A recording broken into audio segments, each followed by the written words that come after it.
We're back here at the Wilkesboro Speedway for the Holly Farms 400. Let's get into the starting lineup. Qualifying 2 weeks ago. On the front row, Bill Elliott qualifying in Dawsonville, Georgia in the Coors Melling Ford at 116.901 miles per hour. Flanking him will be Alan Kulwicki outside row 1. Kulwicki from Greenfield, Wisconsin at 116.436 miles per hour. Row 2, Kenny Schrader of Fenton, Missouri. And alongside Schrader will be Ricky Rudd, Mr. Short Track this year. He's had so many problems, but he's led so many laps. Rudd and, of course, the Quaker State Buick. Starting 5th will be Lake Speed. Lake Speed, his best qualifying effort of the year out of Jackson, Mississippi in the Oldsmobile. There is Lake Speed starting inside row 3, the man who won at Darlington earlier in the year. And now Martin Martin starting in 6th. He may be a sleeper today, yet to win on the Winston Cup Tour. Martin, the 29-year-old driver out of Batesville, Arkansas. Starting inside row 4, Harry Gant, Handsome Harry out of nearby Taylorsville, North Carolina in the Skull Bandit Chevrolet. Gant has not won for 3 years.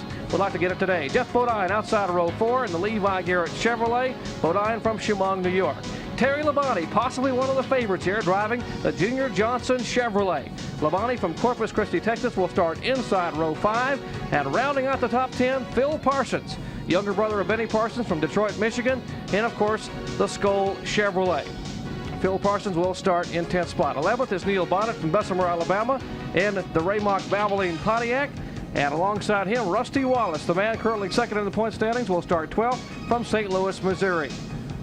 Starting 13th, Davey Allison, the car he won with at Richmond, Virginia a few weeks ago. Allison from Hueytown, Alabama in a Ford. There you have row 7, Allison and Brett Bodine. Row 8 is Greg Sachs and Richard Petty, the winningest driver of the Wilkesboro Speedway. Back in row 9, rookie competitor Ernie Irvin alongside Kyle Petty. Back in row 10, Dale Jarrett driving the Cale Yarborough Hardee's Oldsmobile, and Sterling Marlin, another driver looking for his first Winston Cup win. Row 11, back to Darrell Waltrip, the man who won at Martinsville a few weeks ago, and Dale Earnhardt, the man who's been so strong in this Wilkesboro Speedway. Row 12, Mike Alexander and Ken Bouchard. Back in row 13, Lee Falk and Rob Moroso, his second ever Winston Cup start. Row 14, Michael Waltrip and Bobby Hillen Jr. And back in row 15, Morgan Shepherd and Dave Marcus. And row 16, a couple of provisional starters, Rick Wilson and Jimmy Means. That's a starting field for the Holly Farms 400. Let's check in with the outside front row pole sitter, Alan Kulwicki. Alan Kulwicki, this is Jerry Punch up at ESPN. Do you have a copy on us, Alan? 10-4, I read you loud and clear, Jerry. Can you read me? We hear you loud and clear, Alan. You know, a couple of weeks ago at Martinsville, you had the fastest car, and people said you were going to get your first win, but it didn't happen. Could it happen today, the final short track race of the year? Well, I sure think it could. The Derek Amico Ford Thunderbird's been running good. We've been qualified well. We've been real close to winning races at a number of places, and we'll just have to see what happens here today. You know, the track conditions are just a little different from what they would normally be, because I think the track's a little bit cleaner than what you normally see. Normally there's a little more oil and grease and a little slipperier than what we have here today. We've got a pretty green track to start with. Well, I wish you the best of luck, Alan. We'll let you go, and we'll talk to you later on in the day. Thank you. We'll go inside the in-car camera now. Inside the Hardee's Oldsmobile, that is Dale Jarrett. He is starting back in 19th spot. In the Hardee's race cam, you see the Pittsburgh Ford of Kyle Petty. There's the Kroger car of Ernie Irvin, the rookie driver, just in front of Dale Jarrett. We'll talk about Ernie later on. He is closing in on that rookie battle with Kenny Bouchard. As we watch back and forth, as sawing the steering wheel there, Dale Jarrett getting ready for the green flag up front. And back in the back, there is Darrell Waltrip starting back in the pack. Waltrip will make his rocket run to the front, starting back in 21st spot. And alongside him, back there as well, Dale Earnhardt starting 22nd. The poorest start, it equals the poorest start of Earnhardt this year. He started 22nd back at Rockingham and finished 5th. Well, Jerry, they have a long way to go to get up through the pack, and that's tough on a short track. There are a lot of cars that are running awfully close together. We clocked a lot of the cars yesterday afternoon in the 2-hour practice run they did have, and it looked to me like there were at least 12 or 15 drivers that were equal as far as speed is concerned, and that makes it very tough to pass on this racetrack. Well, you're right about that, Ned. You know, North Wilkesboro is a tight bull ring. It's really one of the last or the few remaining short tracks on the Winston Cup circuit, and it is so tough to pass, and especially in today's environment, the cars are so equally matched. Safety car leads the field down the back straightaway. Bill Elliott trying to get his second short track win of the year and set a record for Ford. Ford has never won 3 short track events in the modern era of NASCAR Winston Cup racing dating back to 1971. The last person to win from the pole here was Darrell Waltrip back in 1984, driving the Junior Johnson Chevrolet. Ready for the green flag as Harold Kinder holds them down on a turn 4, and Elliott will lead the charge. Elliott and Kolicki in the turn 1. Elliott has a half a car length advantage out of turn 1. Schrader slipping and sliding, but hangs on to it. And Kolicki will lead in second spot by 2 car lengths in turn 3. Elliott the leader, Kolicki is second, Schrader third, and Ricky Rudd is fourth. Mark Martin got awfully loose down the front straightaway as one car bumped him as he came off of turn 4. Of course, we see a lot of that on the short tracks. Single file racing now off the back straightaway. Bill Elliott leading the charge, and cars already on the move. Phil Parsons on the outside of the back straightaway. But there's Elliott leading the way. Early on, these drivers will be taking advantage of some early lap going to the school session. Well, that was a real good shot coming off of the first lap with Ken Schrader. He really stepped on the gas. You can see him there in third place. He was trying as hard as he could to get around Kolicki as early as possible, and the wheels spun on him. Earnhardt making his move up to the field. Dale Earnhardt really making a rocket run to the front. Earnhardt now back in the back of the pack, starting back in 22nd spot. Now moving in on the Tom Petty car.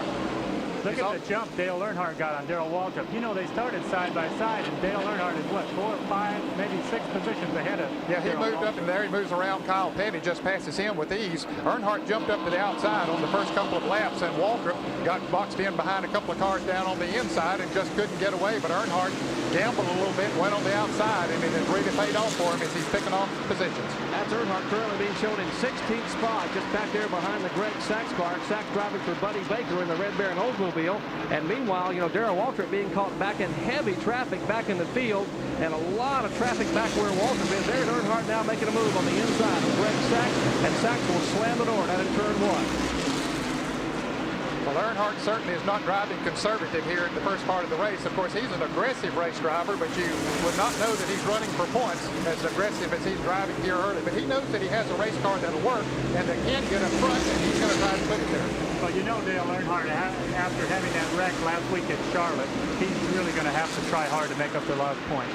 Back up front, Bill Elliott showing the way here in the early laps for the Holly Farms 400. Elliott the leader, out on Kolicki running in second spot, and about 4 or 5 car lengths back to Kenny Schrader in third. Let's go back in the pack. Darrell Waltrip still back in heavy traffic. Waltrip just moving in front of our camera car there of the Darrell Jarrett effort and trying to make a move. There is DW Darrell Waltrip trying to move inside of the Sterling Marlin Piedmont Airlines Oldsmobile. This is the same car that Waltrip won with at Martinsville. There's a shot of Darrell Waltrip, a good shot from Dale Jarrett's Hardy's race cam. As Waltrip now back in 21st spot, trying to make his way to the front. Waltrip now trying to be careful and take his time. Remember, Waltrip has won here 9 times, 6 times in the Holly Farms 400. Bill Elliott leading here for the Holly Farms 400. Alan Kolicki runs in second spot. We are early on here in this Holly Farms event, showing some 8 laps complete. We'll be back in just a moment. We are back at North Wilkesboro Speedway for the Holly Farms 400. Early on in the event, and the pole sitter, Bill Elliott, has been leading every lap. We are now 12 laps into this 400-lap, 250-mile event, and it's been the front row. Elliott and Kolicki all the way. Those 2 cars separated by about 4 or 5 car lengths. And, of course, Alan Kolicki still looking for that coveted first Winston Cup win. He has had 83 starts without a victory. Kolicki, the 1986 Champion Spark Plug Rookie of the Year in NASCAR competition, trying to move in on Bill Elliott. And Elliott just needs to finish up in the front. He currently contains a 109-point lead over Rusty Wallace. Elliott's turning the track at a pretty good clip, Jerry, this early. He's turning about 20.4 seconds. In practice here yesterday, some of them were down about 20 seconds, but that was with brand new tires on. So he's setting a pretty good pace here after they have run some 10 or 12 laps. It's actually 15 laps now. Well, one driver who's trying to get his first short track win of the season. In fact, his first win ever came on a short track. That was Jeff Bodine. Bodine won on the short tracks 2 years back, and of course trying to get his win again. here at Martinsville, or here at Wilkesboro, North Carolina. Jeff Bodine, who started in 8th spot in the Levi Garrett Chevrolet. Let's go to the Bodine pits and Dick Berger. Dick? Well, Jerry, while the majority of fans are watching the front of the pack, the majority of pits are watching Jeff Bodine, and here's why. He's the only one of the front runners who elected to start this race on Hoosier tires. All the rest of the front runners started on Goodyear. Yesterday in practice, the Goodyear showed a tick faster than the Hoosier tires, but nobody knows what for sure is going to happen today. So far, he has not yet radioed his crew to have a conversation about tires. Everybody's watching Bodine, number 5. One pit stop has been made. Rookie driver Ernie Irvin came in. He had a flat right rear tire. His crew changed that. He's back out on the racetrack now, but he's at least 1 lap down. Well, both Elliott and Kowicki, the front 2 cars, are on Goodyear tires. And we mentioned Dick Berger said that Jeff Bodine was on Hoosier. The other drivers starting on Hoosiers were Kenny Bouchard, Morgan Shepherd, and Rick Wilson. Only 4 of the original 32 starters opted to use the Hoosier tires. You can see Ernie Irvin right there on the inside trying to get around Alan Kowicki to get his lap back. That Alan Kowicki also, with the newer tires, is getting a comparison of scuff tires to new tires for the other crew members. Back in the battle going on back in the pack, there's Harry Gant in the car number 33 and Lake Speed in the purple car. His car number 83, and Phil Parsons trying to move around him. And here's Terry Labonte. Terry has been making some pretty good moves. Of course, as you said, he might be one of the favorites here. Junior Johnson's cars always run well here in North Wilkesboro. There's Harry Gant currently being shown in 7th spot in the separation back to Lake Speed, who's 8th, Phil Parsons 9th, and Terry Labonte currently in 10th position. There's Labonte coming by in the 10th place car. Labonte having won this race a year ago, coming from almost a lap down after tagging the wall at a turn 4. And of course, he set on the pole and won this event earlier in the year back in April. That, of course, the first Union 400. And there's Ernie Irvin, who made an early pit stop. Irvin, who has now fresh rubber. You see how much quicker Irvin is. The point Gary Nelson made a little bit earlier. Fresh rubber has made Irvin quicker than second place car Alan Kowicki. Well, that is amazing. You know, that's only 20 laps on these other guys' tires, and we're 20 laps into the race, and the tires must have dropped off just a little bit.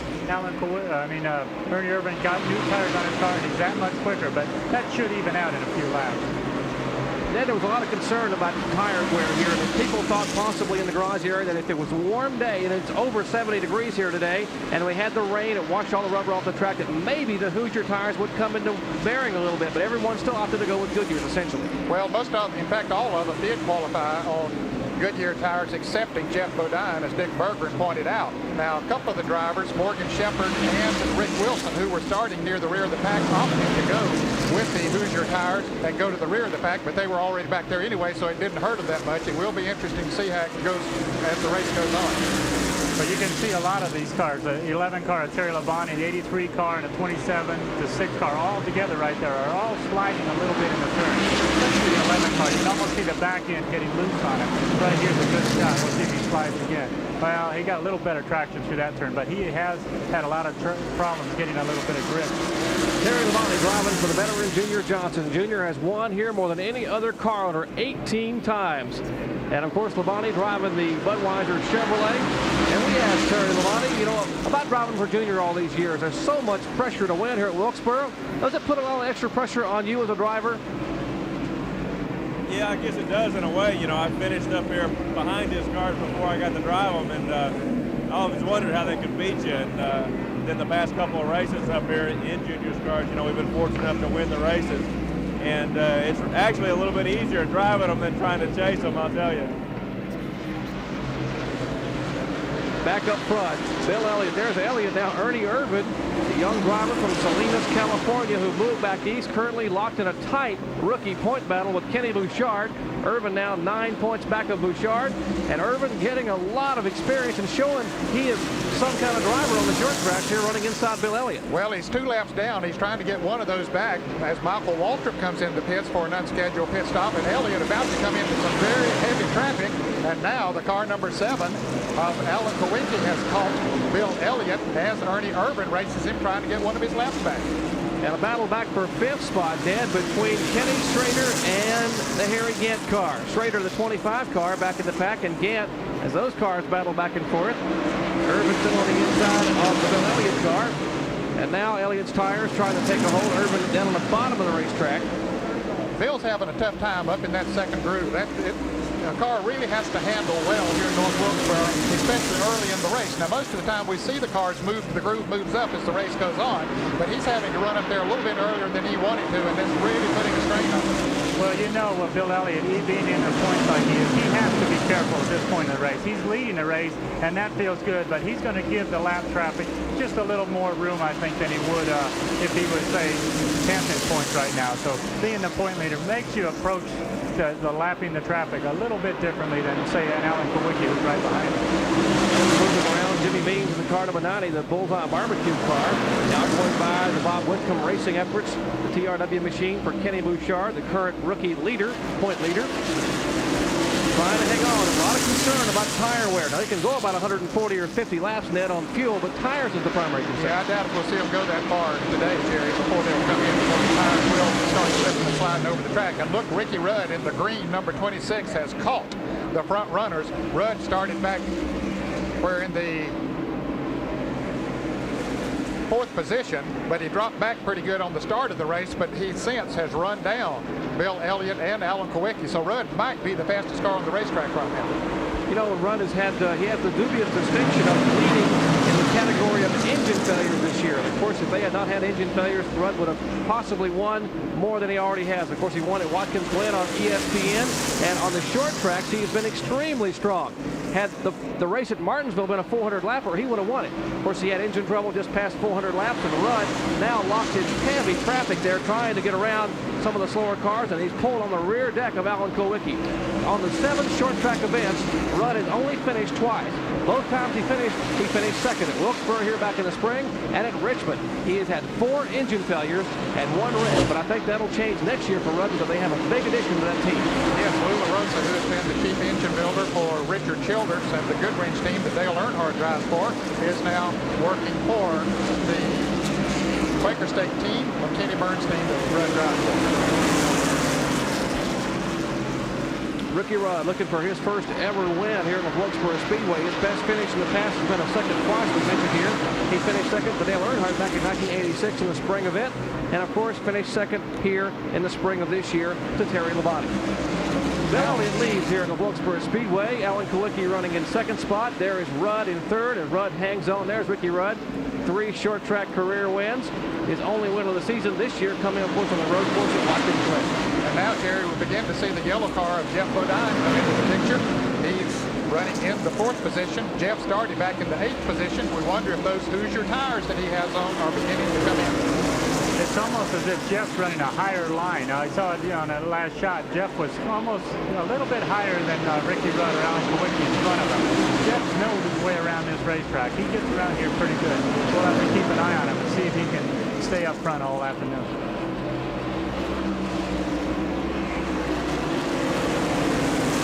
Alan Kowicki trying to stay there with Bill Elliott. Top 10 here at the Holly Farms 400. Bill Elliott the leader. Alan Kowicki running second. Rudd is third. Jeff Bodine 4th. And Gant is 5th. There's the top 10. We'll be back in just a moment. Battle up front here in the Wilkesboro Speedway. Alan Kowicki moving to the inside of turn 2. Elliott trying to hang on. Elliott on the high road. Kowicki on the bottom of the racetrack in turn 3. And Rudd has the best seat in the house. Well, they're getting ready to line up and go right by Elliott. See Jeff Bodine and Ricky Rudd all falling in place. Elliott's going to try his best to drop down low, but the car's filling the hole with Ricky Rudd right there and Jeff Bodine right behind Ricky Rudd. So they're going to try their best to keep Bill Elliott on the outside. Well, remember, Bodine is the driver on the Hoosier tires, and Ned, the concern was about the 50-lap mark. What would happen? And we're just a few laps shy of 50. And it looks like that car is getting very good traction coming off the turns, and that's where they thought the Hoosier tires might work best, is giving them traction off the turns, because as the race goes on, it gets very slippery. It's hard to get traction. You run a very low gear here at North Wilkesboro, which puts a lot of strain on the tires as you come off the turns. However, Ricky Rudd is on good gear, and he's coming up there staying right with Alan Kowicki.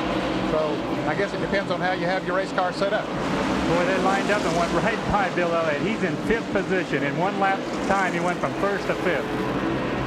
There's Alan Kowicki going by our in-car camera and the Hardee's race cam there in Dale Jarrett's car.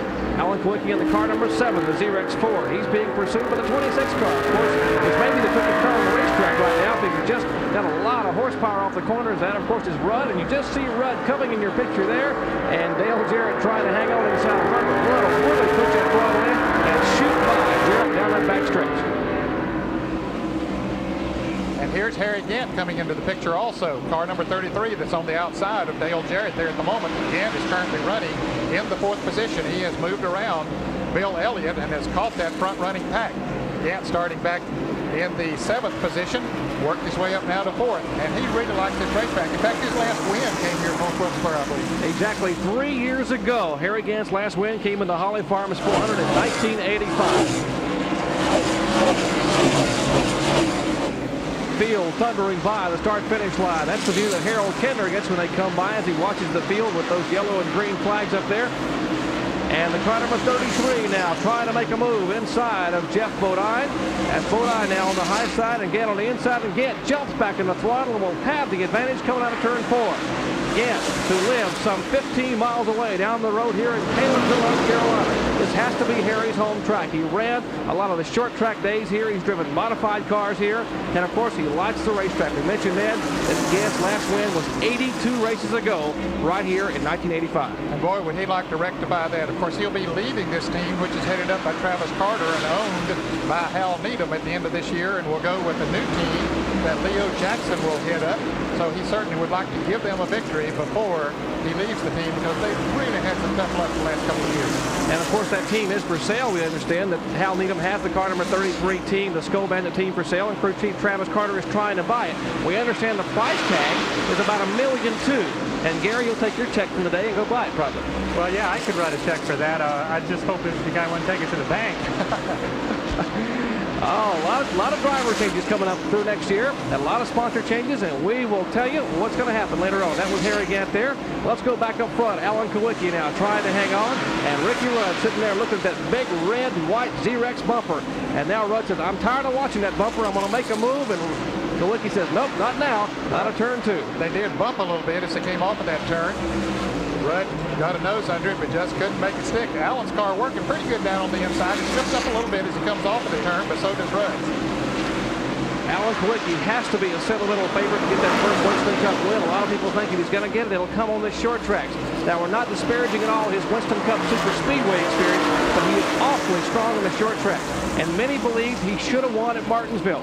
A miscue in the pits, an air impact wrench problem, and he could have won it. He made up a lap under green. And he says, I will win today if the car holds together. I will be up front. And when he was introduced before the race, he got a standing ovation from this crowd here in Western North Carolina. He has become a very popular race driver. Of course, he's won 4 of the Wishbone Awards so far this year, so he's proven that his car is fast and he drives fast trouble. Trouble up in turn 4. Kyle Petty spins in this field, splitting going around Kyle Petty. There's Elliott as he moves by. Rick Wilson, Phil Parsons. So we're under yellow for the first time today. The first caution flag of the afternoon here at the Wilkesboro Speedway. And Kyle Petty has looped it coming out of turn 4. Now here's where we're going to be able to see the pit crews in action. With Alan Kowicki leading, we'll see where he comes out of the pits. Okay, here's a replay of what happened up there. Dale Earnhardt had just gone around Kyle Petty, and looked like he might have got bumped a little bit by Lee Falk as Kyle's car hit the inside curbing and around and caught just a piece of the car number 88 of Greg Sachs. So Kyle gets an assist from Lee Falk in spinning that car around out of turn 4, and the leaders are on pit road. Kowicki is in, everyone in on this first yellow flag of the day, and we will watch some of this pit activity. Let's go to the Jeff Bodine pits and Dick Berggren. Well, Jerry, they are ready for a pit stop here, and they're about the only ones that are going to put Hoosier tires on. I just took inventory up and down pit road, and everybody else is going with Goodyears. Benny's at the other end of pit road. Benny, what do you see down there? Dick, I'm in the 9, the Bill Elliott pit there, going back with Goodyears. This was a very opportune pit. Caution flag for Bill Elliott because he was slipping back. Indeed he was, Benny. And Gary Nelson, would you, as a crew chief, after sitting here for 50 laps and watching what Jeff Bodine's car would do, would you jump now and go ahead and switch from Goodyear to Hoosier? No, I don't think so, because Jeff was on the move, and then Harry Gant came along with the Goodyears and went on around Jeff. So I think that Jeff maybe had a spurt there with his Hoosiers, but Harry Gant proved that the Goodyears were still outrunning him. And here's our leader back up front there. And of course, that is Ricky Rudd, 26, the Quaker State car. You know, that's the story, Ned. A lot of the crews thought maybe the Hoosiers would be okay for 40, 50 laps, but then they would go away. Well, as Dick Berggren pointed out at the top of the show, every team was going to be watching Jeff Bodine and those other few cars that had the Hoosier tires on them to see how they did work after they had run for a while. And as Gary pointed out, cars were running in front of him that still had on Goodyear, and also one car passed him, that Harry Gant passing Jeff Bodine, and he had Goodyear, so they want to make a switch right now. We are under the first yellow flag of the afternoon here at the Wilkesboro Speedway. The leader of the Holly Farms 400 is Ricky Rudd in the Quaker State Buick. We'll be back in just a moment. We are back at the Wilkesboro Speedway. We welcome you back to the Holly Farms 400. We have just gone green, and that man, Ricky Rudd, setting the pace here. Rudd staying on the racetrack, electing not to come in and pit, and he is shown as the leader. Now, on lap 63, the fella who was the leader just before that caution flag, that is Alan Kowicki. He was the leader, came in and pitted, and came back out in 7th spot. Now remember, Alan is an independent. He doesn't have the full-fledged pit crew some of the other guys have. He has only a couple or 3 full-time employees. But Alan, with Paul Andrews as the crew chief, has been doing an outstanding job on the short tracks. Well, I think Alan Kowicki also, to give his crew a little bit of credit, I think they were also blocked in the pits by Jeff Bodine's crew. The pits were real tight right there, and Alan Kowicki stopped first near the wall. Jeff Bodine came in on an angle and made it tough for Alan to get out of the pit. One of the biggest winners in that pit stop contest there during the caution flag was the car number 17 you see in the right side of your picture there. That, of course, is Darrell Waltrip in the Tide Chevrolet. Waltrip came in the pits in 10th spot and came back out in 5th. So an excellent job by Jeff Hammond, Sammy Jones, and the crew of that Tide Chevrolet to put him back up front in the thick of things. Darrell seems to be having some kind of a problem now, though. He didn't look as strong all of a sudden, like he may be having a tire going down. Back up front, Bill Elliott now moving around the car of Rick Wilson. Elliott can see Ricky Rudd, but Ricky Rudd has said, "See you, folks," as he has set sail. Kenny Bernstein, the car owner of the King Racing Quaker State Buick, has got to be smiling. Larry McReynolds and the crew, they felt the car dialed in all year long on the short tracks, but they have had motor trouble. And maybe, just maybe, today's their day. They will get that coveted first short track win of the season. Jerry, I think that he did make a pit stop during that caution period. He just beat everybody out of the pit stop. Let's go to Dick Bergman in the pit. Well, Nick Jarrett, it's an interesting story on Ricky Rudd's automobile. All year long, he's had trouble with engines. In fact, he's dropped out of 12 races this year with blown engines. This is not an engine in the car that was built by this team. They actually borrowed this engine from Bob Rahilly, who owns the 75 car of Neil Bonnet. This thing is really performing well for Ricky Rudd today. They're coming out of the corners where the horsepower really shows, and for a change, Rudd seems to have a piece that is very strong and likely very reliable. Let's take a look at the pit stop summary. We mentioned Alan Kowicki came in as the leader and came out in 7th spot. Rudd came in 2nd spot, came back out as the leader. Great pit work there by Rick McReynolds and the team. Harry Gant came in 3rd, came out 3rd. Travis Carter and the team trying to keep Harry up front. Jeff Bodine likewise. Waddell Wilson and the crew, he came in 4th and came back out in 4th. And we mentioned the big gain by Darrell Waltrip. He came in 10th and came back out in 5th spot. Good battle back in the pack. There is Harry Gant, who is running back in the field. Gant currently being shown in 4th spot. Gant is 4th, and the car number 11 of Terry Labonte in 5th. Bill Elliott, of course, runs 2nd. He's not too far out in front of Jeff Bodine. In fact, Bodine is really dogging him right on his bumper, running in the 3rd position. And you know, the most amazing thing is the lead that Ricky Rudd has taken over this group right here. Ricky Rudd just shot away on the restart. I think Bill Elliott might have been holding up the line a little bit. Here you see Harry Gant just got around Jeff Bodine. I think right now that, yeah, there's Elliott falling back again. Well, Jeff Bodine just moved up on the inside of Bill Elliott and took the measure on him and moved away. So Bodine's car certainly working very well now, a little bit better than Bill Elliott's. I think that's putting it mildly. Bodine looked like Elliott may have thrown an anchor out as Elliott was slowing going into turn 3. And Bodine is over the inside and took the 2nd spot. Jeff Bodine really has that car dialed in.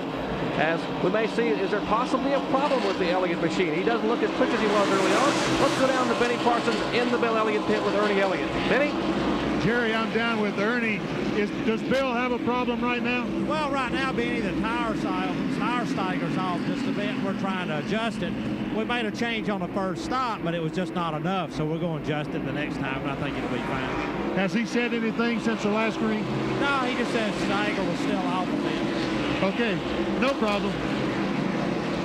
Well, excepting for the driver out there, it makes it a little bit tougher on him driving the car if it's not handling quite as well. But he is staying up there. He's still in third position, so he really doesn't have a whole lot to worry about right now. And as Ernie said, as the afternoon goes on, to make other pit stops, they'll make adjustments on the cars and the tires. And Gary, as the crew chief, this track seems to be a little bit more forgiving than some of the other short tracks. At Bristol, if you have a stagger problem, you could be in the wall in a heartbeat. At Martinsville, the track is so tight, people can't pass. And if you have a stagger problem, you may get the chrome horn out of the corner and get spun. But here, there's a lot of room, so it's not a problem for Elliott. Well, you know, he'd like to be leading, but he does have a problem getting the grip off the turns. You can see right here, Harry Gant, he gets on the throttle. Well, that looked a little more equal that time. The last few laps we've seen Bill Elliott's kind of falling back. He doesn't look like he's in any serious trouble right now. He's just kind of riding in, you know, wherever he ends up, top 5 maybe, he's going to follow around until he can get some better stagger tires on the car. Elliott has never won at the Wilkesboro Speedway. His best finish coming in this race a year ago where he finished third. Now, he sat on the pole for both races last year and sat on the outside front row here in the spring. Remember, we talked at the top of the show, Elliott's short track program was his Achilles heel, his problem back in '85. And since 1981, the driver who has had the best average finish on the short tracks has become the Winston Cup champion. Elliott had only one top 5 finish back in '85, although he won 11 races, and he lost the championship to Darrell Walton. Jerry, right now there are 23 cars on the lead lap. Of course, Ricky Rudd is the leader. In second place now is Jeff Bodine. Third is Bill Elliott. Harry Gant is fourth. In fifth place is Terry Labonte. Sixth, Darrell Walker. Seventh is the car number 7 of Alan Kowicki. Eighth is Rusty Wallace. Ninth is Dale Earnhardt. 10th, Mike Alexander. Here's a battle for that third position as Harry Gant tries to move on the inside. And Harry Gant brings this crowd of partisans to their feet. They're all cheering for the hometown favorite. Of course, can't we mention just a few miles away his home in Taylorsville, and Gant takes third spot from Bill Elliott. Continue with that rundown. Phil Parsons is 11th, and 12th is Mark Martin. Davey Allison runs 13th, and 14th is Kenny Schrader.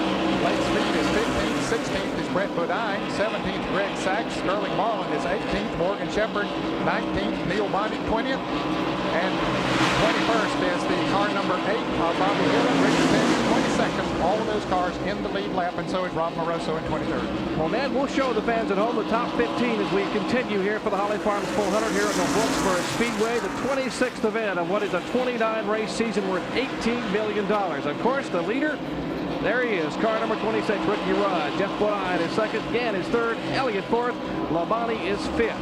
83 of 400 laps completed. Back in sixth spot, Darrell Walter. Kowicki resides in 7th. Rusty Wallace is in 8th. Dale Earnhardt 9th. Mike Alexander is 10th. The top 15 rounding out. Phil Parsons 11th. Mark Martin 12th. Davey Allison 13th. Lake Speed 14th. Ken Bouchard is in 15th. We'll be back in just a moment. Well, thank you, Bob Jenkins. The Champion Sparkplug 300 coming up later today following our coverage at 4:30 p.m. on ESPN. Then, of course, the next to the final kart PPG event of the year. And here in the Wilkesboro Speedway, there's the leader right now. That's car number 26, Ricky Rudd, moving on the inside of the Heinz catch-up machine of Morgan Shepherd. And an interesting development in this first pit stop. We are told now that some of the crews are trying to decipher the tire strategy, Ned. And among those, the car number 27 of Rusty Wallace. Well, Benny Parsons did some research in the pits, and he learned that Rusty Wallace's crew did bolt on 4 new Hoosier tires, and it seems to be working for him. Let's go to Benny Parsons for that story. Thank you very much, Ned. I did talk to Jimmy Makar, the chassis man on that automobile, and that's exactly what he said, that they put on stickers, tires that had never been ran before. I went down and talked to Waddell earlier on. He told me the same thing. They were going to put on brand new Hoosiers. Normally you don't like to do that because they build too much heat. I'm down in the Ernie Elliott pits Bill Elliott pits right now. Ernie Elliott has brand new Goodyears ready to go on the number 9 the next time they try it. So right now it looks like they're going to throw all the used tires and go strictly with new ones. Well, they did work yesterday afternoon in the practice runs here and scuffing in tires. That is, they go out and run them 2 or 3 laps, heat them up a little bit, and then let them sort of cure overnight. And Gary, that's usually the way they do it at most racetracks, but maybe that's not going to be the tip here. Well, with the track being green, everybody was concerned, and they really prepared themselves for anything that could have happened. They thought that maybe there would be enough rubber in the track, maybe not. I think we can go to Dick Bergman down in the pits with Larry McReynolds and get more on that story. You guys have decided to stick with the Goodyear tires, Larry? Yeah, right now, you know, there don't seem to be a big problem with him. He's pretty happy with the car. He said the racetrack is really getting slick. Bodine's on the Hoosier tires. A while ago, he run hard for about 40 laps, and then he started fading. We had Hoosier tire on our mind, but when we watched Jeff start fading, we decided to stick with the Goodyears. You're running extremely well. Are you running as hard as you can? That car looks like it's on rails. Well, no, we really aren't, you know. That's not Ricky Rudd's style. It always is his style to race the racetrack for about 300 laps and then see what's left the last 100, then he'll turn it on. And we'll see if Jeff Bodine can get by Ricky Rudd, who is currently your leader. And Jeff Bodine hasn't heard Larry McCrinnell say he was fading because he is right on the rear deck down at Quaker State Buick. Bodine, the Levi Garrett Chevrolet, car number 5 at the top of your picture there. That white and yellow numeral, car number 5, it's a Chevrolet. And he now a couple of car lengths back from Rudd. And apparently Rudd has been told in the pits to go ahead and step on it a little bit. And Rudd now widens that lead to 2 car lengths coming out of turn 2. Well, that car is working very well, regardless of what kind of tires he has on. Ricky Rudd is one of the smoothest drivers on the Winston Cup circuit. And when a racetrack gets slick, that works to his liking because he is so smooth. He knows exactly how hard he can press the accelerator and keep the tires from spinning. I think it's almost predictable. When we get to North Wilkesboro Speedway, the track is going to get slick and greasy. The longer the race runs, the less grip the cars seem to get, and Ricky Rudd seems to always be able to come to the front when that happens. Well, he's got a couple of cars in front of him there right now as Bobby Hillin just moved around Mr. Petty. Now, yesterday in practice, Petty was one of the fastest cars on the racetrack, but it doesn't seem to be working that way today as he goes a lap down to Ricky Rudd.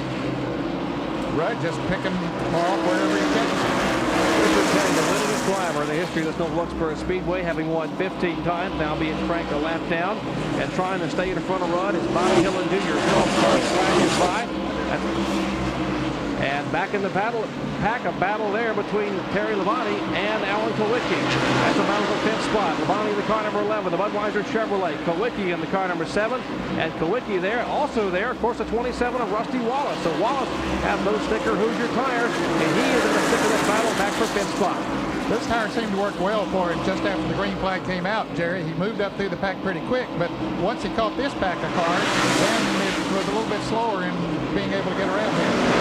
This is probably what everybody envisioned at the beginning of this 1988 season as a tire war. You know, the tires close to each other. Here's the Hoosier tires chasing 2 Goodyear cars, and they're not too far apart. They're not really miles apart like we've seen most of the year. In fact, the last, 6 or 7 races, I think the Goodyear have been clearly the dominant tire. Now we see the Hoosiers gaining just a little bit of ground. Maybe this is what the people envisioned when they said there was going to be a tire war. Well, Terry Labonte just lost 2 positions there. Alan Kowicki moving up into the number 5 position in the car number 7, and Rusty Wallace in car number 27 taking advantage of the pass and moving on the inside of Terry Labonte as well. So Labonte's car doesn't seem to be working quite as well now as it did earlier. This is not the car that Terry Labonte won with here in the spring or the car he won with last fall. That car was destroyed in a violent crash up at Dover, Delaware just a few weeks ago, back in the second event at Dover back in September, and they did not have time to rebuild the car. So they brought this car, the backup short track car, the same car that ran at Martinsville, and it ran pretty well at Martinsville, but they had been spending a lot of time preparing for 89 and getting that new 89 Ford Thunderbird ready, and so they were unable to repair their short track car to run here. But I tell you, Terry Labonte said any car Junior Johnson puts on the racetrack with Tim Brewer and the crew is going to be competitive, and it definitely is. And yes, fans, you did hear Jerry Punch right. That it will be a Thunderbird at Junior Johnson shops next year. Here's Ricky Rudd now moving up to put a lap on Brett Bodine. Brett is currently running in the 17th position, so Ricky Rudd is really putting this field, a lot of them, to rest, or at least a lap down. We mentioned the fact that Harry Gant's ride, the car of 33, the Mach 1 car, is for sale. Now, Ricky Rudd's car owner, we told, there's Ricky, the current leader. His car owner, Kenny Bernstein, we understand, made an offer to Hal Needham to buy that team. They didn't really want the team per se. I think he wanted the shop to build his engine program. And everyone in the garage seems to believe that if Rudd gets the engine program together now with the new engine builder, Lou LaRosa, who had been with Dale Earnhardt for 3 Winston Cup championships, and LaRosa will be with this team next year, watch out for Rudd in that King Racing effort.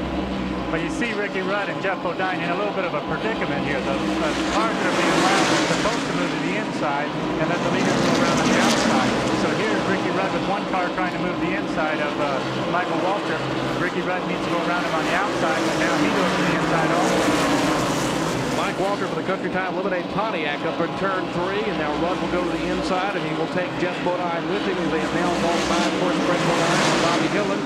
And apparently Rudd really has a muscle coming out of the corner. Bodine runs in on him in the turns.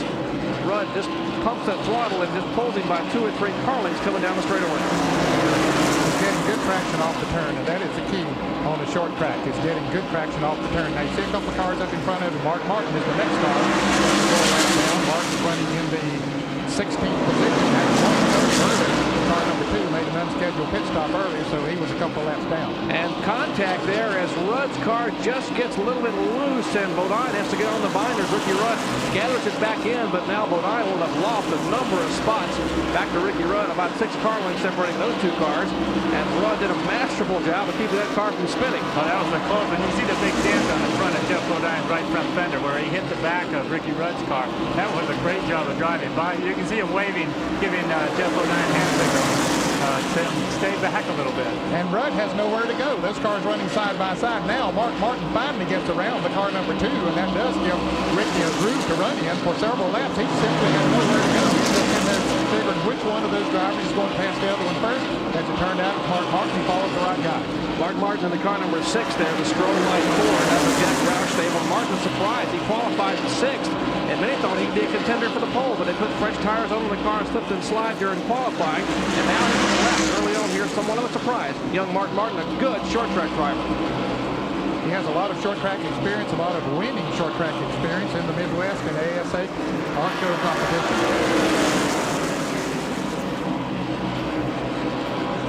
North Wilkesboro Speedway, of course.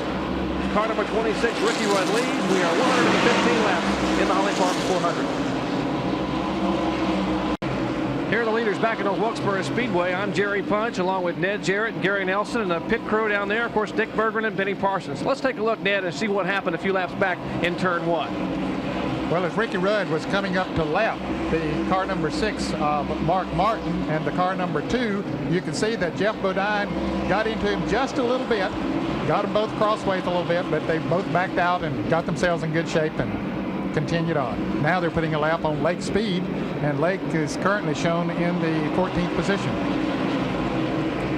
It looked like Bodine was trying to stay right with Rudd. Rudd seemed to run so well out of the corners. Of course, Ricky had nowhere to go with Mark Martin in front of him and Ernie Irvin on the inside. So short tracks, there's not much margin for error. No, there really isn't. And Ricky had no choice but to run in there and put his brakes on to keep from running over those guys in front of him. And of course, Jeff had his momentum going into the turn, so he just bumped him a little bit. I think it's a little bit of the rhythm you get into. You know, lap after lap, you let off at the same place. You get on the gas at the same place. Then all of a sudden you run up against some slower traffic, and it really causes you to change your rhythm.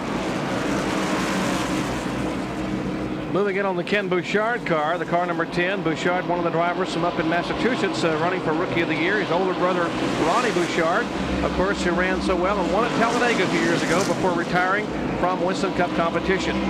Let's take a look at the cars that are running currently here at North Wilkesboro. Of course, the front 2 cars is Ricky Rudd, the car number 26. There is Rudd, who started 4th, currently being shown as the leader. Running in 2nd spot, there's the car number 5 as Rudd passes the start-finish line. That is Jeff Bodine, started back in the 8th spot, currently being shown in the 2nd spot here in the Levi Garrett Chevrolet. Bodine looking for his first short track win of the season. There, of course, Lake Speed, and the wins Kmart Oldsmobile. Speed having won earlier this year at Darlington. Surprise winner down there, picking up his first ever career Winston Cup win. He started 5th and currently showing in 15th spot. They're having some chassis problems, and Speed trying to get that car dialed in. Bobby Hillen in car number 8 moving around Lake Speed. They're both 1 lap down now, so that's 4th position as they pass that Bobby Hillen taking over the 15th position. Speed's car is really washing out in the turns right now. There's a lot of cars out there, as a matter of fact, that are getting very loose, Jerry, as the track gets slicker and those tires gets hotter. Interesting, Ned. We are over the 115 lap mark, and we are yet to lose a car. There is young Bouchard, Kenny Bouchard, driving the car number 10, 33-year-old driver. There's Kenny out of Fitchburg, Massachusetts, currently leading the Champion Spark Plug Rookie of the Year standings. And there's Mark Martin, 29-year-old Batesville, Arkansas driver. There's a look at Mark. who qualified 6th in the Stroh Light Jack Roush prepared Ford Thunderbird. Handsome Harry Gant from Taylorsville, North Carolina, car number 33. And we understand there might be some smoke coming from that car, Jerry. We'll take a look at him as he goes into turn 1 on the inside of Ken Bouchard, and it does look like there's a little smoke coming out. And that might be rear gearing smoke, Gary. It looks more like it. Looks like bad news for Harry Gant. Those things usually don't get better. It's a smoke, it's an oil type smoke, oil hitting the headers, or maybe rear end gearing. It's hard to say right now, but those things usually don't get better. Well, if Harry didn't have bad luck, he'd have no luck at all. Coming off a great run last week at Charlotte Motor Speedway, Brett Bodine. In the Bud Moore prepared Crisco Ford. There's Bodine, and of course there is Greg Sachs. Greg Sachs being shown in the picture. Sachs driving, of course, the car number the Buddy Baker car. Of course, that's the Red Baron frozen pizza machine. Jimmy Means in the car number 90. Means subbing for Benny Parsons, who joined our crew today. Thankfully, Benny Parsons in the pits there. And Means out of Forest City, North Carolina, 38 years of age. Well, that 10 car's been staying in the picture all the way around the track, you know, Ken Bouchard as he falls back. There's Neil Bonnet in the Valvoline Pontiac. Now, Bonnet will vacate that ride at the end of the season and will move over to the Wood Brothers car. There's Neil Bonnet, 41 years of age, from Bessemer, Alabama, in the Raymark Pontiac. He won twice this year at Richmond and following that up at Rockingham. Michael Waltrip, young brother of Darrell Waltrip, driving the Country Time Lemonade Pontiac. And, of course, Alan Kulwicki. Man has started on the outside of the front row. Kulwicki currently being shown in 4th spot, or 5th currently, after starting 2nd in the Z-Rex Amoco Ford. And right behind him is Rusty Wallace in car number 27, and he's being shown in the 5th. I think Kulwicki had moved up to the 4th position, and car number 31 being given the black flag by starter Harold Kinder. The smoke coming from car number 31 as he goes up the backstretch. That is rookie driver Lee Falk. There's Rusty Wallace. He has not gotten a short track win this year. In fact, he did not let a lap on the short tracks until Martinsville a couple of weeks ago. Rick Wilson from Bartow, Florida, former all-state linebacker in high school football. Young fella, very, very muscular, driving the Kodak Oldsmobile there for the Morgan McClure team. And Mike Alexander, young driver from Franklin, Tennessee, 31 years of age, subbing for Bobby Allison, the injured Bobby Allison. We'd like to say hello to Bobby, watching back in Birmingham, Alabama. And Bobby, we want you to come back in a hurry. Awfully good to see you last week at Charlotte. And, of course, the pole sitter, Bill Elliott, in the Coors Motorcraft Ford. Elliott trying to hang on to that 109-point Winston Cup point lead over Rusty Wallace and Dale Earnhardt. Here's young Rob Moroso in car number 22 as Greg Sachs in the car number 88 moves around him. Rob, as you mentioned earlier, in his 2nd Winston Cup event, he ran last week in the Oakwood Homes 500 at Charlotte, and Davey Allison in the Havoline Ford number 28 moving around on the outside of Rob Moroso. Back up front, the lead duo up there. That's Ricky Rudd in the car number 26, moving in on Kenny Schrader. Schrader had qualified so well early on, qualifying in the 3rd spot, and now about to go a lap down to Rudd. An indication of just how strong Ricky Rudd is. And Gary, you can really, if you miss the setup a little bit on the short track and you say you're a 1/10 of a second off, it doesn't take long when you turn this track in 19 seconds to get a lap down. Well, North Wilkesboro goes two ways. We've seen it here with a lot of cautions. Every 20, 30 laps a caution would come out, and we've seen it with very few cautions. This looks like one of the type of races with very few cautions, and if you're off a little bit, it's not long before the leaders come back to get you. Look at Harry Gant. He is really driving. I think that maybe some of that oil smoke is getting under his tires, or maybe, I don't know what it is, but his car is really turning sideways on him when he gets on the throttle. Yes, it is. And, of course, part of that would be tire smoke as he comes off of the turn as he tries to move around Dale Jarrett. And speaking of running without caution, Darrell Derringer, I believe, is the only driver who has won here at North Wilkesboro, led every lap from start to finish in the Junior Johnson car. I believe that was back in 1966, and he won the race. And we'd like to say hello to Darrell, who's in the hospital in Charlotte, North Carolina. Hope he's feeling better today. He's had a pretty rough week. Darrell, of course, is suffering from cancer.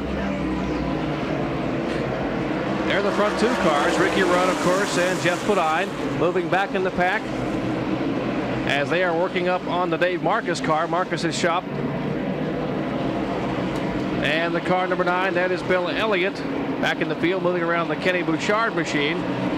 And we understand that they might be about to make a tire change. Let's check in with Benny Parsons in the pits. Ned Jarrett, just a moment ago, these Goodyears were the tires in front, the sticker Goodyears that we talked about. Just a moment ago, the Bill Elliott crew took these tires, put them to the back, and put the brand new Hoosier, the sticker Hoosiers, up front. These would be the next tires to go on the car. They watched the 27 car change to Hoosier. The 27 car passed them, and that's who they got to outrun today, is the 27. And of course, that's Rusty Wallace, who's battling for, as far as the points are concerned. Here's Elliott on the racetrack. Still running good out there, but he's dropped out of the top 5 at the moment. Well, then I think the second and fifth place cars have gotten a lot of people's attention. Of course, Bodine in second spot and Rusty Wallace in fifth, both on Hoosier tires. And Bodine is really giving a fit now to Ricky Rudd coming out of turn 4. There's Robbie Moroso, 20-year-old driver, just turned 22 weeks ago, and he turns that Oldsmobile down pit road, and it looks like he will have a pit stop, and possibly he has gotten some sheet metal damage on the left side of that car. Steve Bird and the rest of the crew will go to work on it. A tough break for young Moroso. And Gary, he was an impressive young driver for you a week ago at Charlotte. He started 34th. There's Robbie. He started 34th and finished a respectable 14th. But we really had a good time, you know, taking Robbie to his first Winston Cup race. I was fortunate enough to be the crew chief on the team. He ran, he qualified for the race, ran in the top 20 all day, and ended up 14th overall.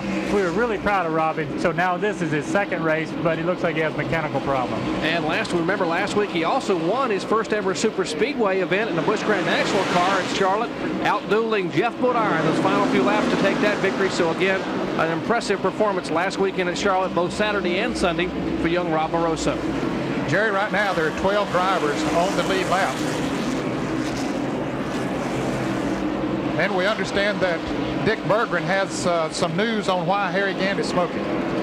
Well, I just talked to Travis Carter, and he says that the problem is possibly a little bit of oil that's hitting the headers. He says it's nothing serious. NASCAR's talked to Travis. They don't seem to be making any overtures to bring him in, but just in case, they're ready here with a gas can. Harry Gant would really like to get one more win for that team, the Hal Needham Skoll team he has driven for the past 8 years. And in a few more weeks, they will hang up the shingle down there, and they may even auction the stuff off. It just all depends on whether they can sell that team or not. Gant, the sentimental favorite here today. He's a driver in your picture there, showing a little bit of smoke out of that Chevrolet. And Gant would love to go to victory lane, the 48-year-old driver from nearby Taylorsville. Ricky Rudd leads here at North Wilkesboro Speedway as we are just past the 150 lap mark here in the Harley Farms 400. Rudd the leader, a capacity crowd on hand to watch it. We'll be back. Battle for the lead back in the Wilkesboro Speedway. I'm Jerry Punch along with Ned Jarrett and Gary Nelson, Benny Parsons and Dick Berggren. And Ricky Rudd has been holding the lead at 155 laps, and Jeff Bodine moves to the inside and puts the colors of that yellow numeral car number 5, the Levi Garrett Chevrolet, and Rudd says, whoa, a little bit of fender banging, Ned. Yes, he wanted to get the lead back. Jeff caught him in some traffic and moved on the inside and just took away the lead, but now Rudd has muscled his way right back up front. Muscle is right. I believe these guys are getting at it. Gary, you know, this is the last short track race of the year, and some of these short track cars will never race again. They'll end up in a mall or a shopping center as a show car, so I'm sure the car owner said, hey, you guys, go at it. Well, they're approaching this race with a whole different attitude than they had here 2 weeks ago. They are thinking about, yeah, this is the last short track race. Yeah, the points, you know, what especially Ricky Rudd, he's not in the points at all with all of his engine failures. Yeah, yellow flag is out for some reason. I don't see any reason yet. Okay, well, that'll be a break that a lot of drivers are looking for, that they want to come into the pits and get some fresh tires on those cars, because there were some of them that were sliding all over the place. And we'll keep an eye on Bill Elliott, the pole sitter. Remember, Benny Parsons has told us they had those Hoosiers ready to go on the Elliott car, as now the yellow flag waving by Harold Kinder, and they will be feeding time at the zoo. Everyone making that left-hand turn down pit road. Here is Rudd and Bodine. As we will watch these leader pit stops, let's go to Benny Parsons in the Rudd pit. Benny? Ricky Rudd pulls the car to the stop. They're going around to the right side. All the rest of the cars are coming right behind him. There's the Kenny Schrader car right behind Rudd. Here comes the Bill Elliott car into his pits. They have the right side change on Rudd's car. They're going to the left. They're putting the Goodyear tires back on Rudd's car. Bill Elliott is going to switch to Hoosier. Up on pit road is Dick Berggren. Jeff Bodine just pulls out of his pit, but Ricky Rudd beats him out because of where he was pitted. Rudd is way down pit road, and that was the difference. Actually, Jeff Bodine left his pit stall earlier. Bodine has stuck with the Hoosier tires he started the race with. More stickers just went on Jeff Bodine's car. So we've already seen the strategy unfold here on pit road as far as pit position being so critical, Gary, and now the tires. We have Goodyear's back on the car number 26, and we have Hoosiers on the Elliott car, and back on, of course, the Bodine car. Boy, what a battle. You know, between the two tire companies, like we were talking really all race long, we've got the leader running the Goodyear's and the second place car on the Hoosiers. Well, we're under the second caution flag of the day here at North Wilkesboro Speedway. Debris on the racetrack and an injured spectator being let out. We're still early on. Stay tuned. We're having fun. Ricky Rudd's the leader. We welcome you back to the Wilkesboro Speedway. 160 laps are in the books here as we are in the Holly Farms 400. 400 laps, 250 miles will be the completion of this event, as we will have 3 more Winston Cup shows to go, all 3 on ESPN, as we go to the countdown, the road to the Winston Cup. Will it be Elliott, Wallace, or Earnhardt? And some of it may be decided today. Elliott now having put on the Hoosier tires, Ned, and it looks like Elliott's crew have made the call. Yes, they made the call after observing very closely what Jeff Bodine was doing out there and what Rusty Wallace did. Wallace now is up in the 3rd position. He made a good pit stop. So did Dale Earnhardt. Earnhardt and Darrell Waltrip were in jeopardy of going a lap down before this caution came out. So it worked to their advantage very well as they were able to catch up to the field, get in, made good pit stops. The signal now being given for 1 more lap, and we'll go back to green flag racing, and it should be some good racing. Should be some outstanding racing. The safety car has the field, and we'll watch the replay here as the Dale Earnhardt car in front of Kyle Petty. He gets tapped by the Lee Falk effort. Kyle keeps the car down low. Great job by Greg Sachs in the car number 88 to miss Kyle Petty. There's, of course, Brett Bodine. That was the first caution flag of the day. And this latest caution flag was an emergency caution. There was an injured spectator who wanted to let across the field there, and there is no tunnel here, of course, and they have to cross the racetrack. They let him walk across the track over there toward the emergency safety crews outside as we are ready to go back to green here at Wilkesboro. Top 10, of course, Ricky Rudd being shown as your leader. Rudd is the leader. Jeff Bodine in 2nd spot. Back in 3rd spot now being shown is Rusty Wallace as we're getting ready for green. It's a beautiful new pit road, a totally revamped North Wilkesboro Speedway. And Harold Kender unfurls the green, and Rudd jumps in the throttle and leads the charge down in turn 1. Rudd was quick to get on the accelerator so he could get down to the low side of the racetrack. That's where he's been running most of the day. Some cars had already started to move up high before that last caution come out. Now Jeff Bodine is going to have to move high to move around Sterling Marlin. Sterling Marlin driving the car number 44. That's the blue, white, and red numeral Piedmont Airlines Oldsmobile. Marlin there right in front of the Jeff Bodine car. Heavy traffic back in the pack. There's the Hardee's race cam inside the Hardee's Oldsmobile for Dale Jarrett. Jarrett pulls to the rear deck of Harry Gant. And Gant there trying to move inside of the Folger Chevrolet. That's the car of Kenny Schrader. You see the leaders up in front there. That's the Sterling Marlin car on the inside as Bodine trying to work around him. And now moving beneath Dale Jarrett, the Wins Kmart car of Lake Speed. Back up front, Ricky Rudd resumes the point, and Rudd is really rocketing away. He says, see you, fellas. Jerry, I don't think there's any question but what the Goodyears are quicker when they first put them on. They just, he sprinted away the last time after the tire change, and this time he has done the same thing. And Jeff Bodine, of course, would have put new Hoosier tires on as well. So I think the Goodyears are certainly faster, at least in the first 10 laps or so. Dale Earnhardt now being shown back in 3rd spot, and he certainly wants to win here. A disappointing finish last week involved in a crash at Charlotte Motor Speedway. He knows he has to win, no doubt about it.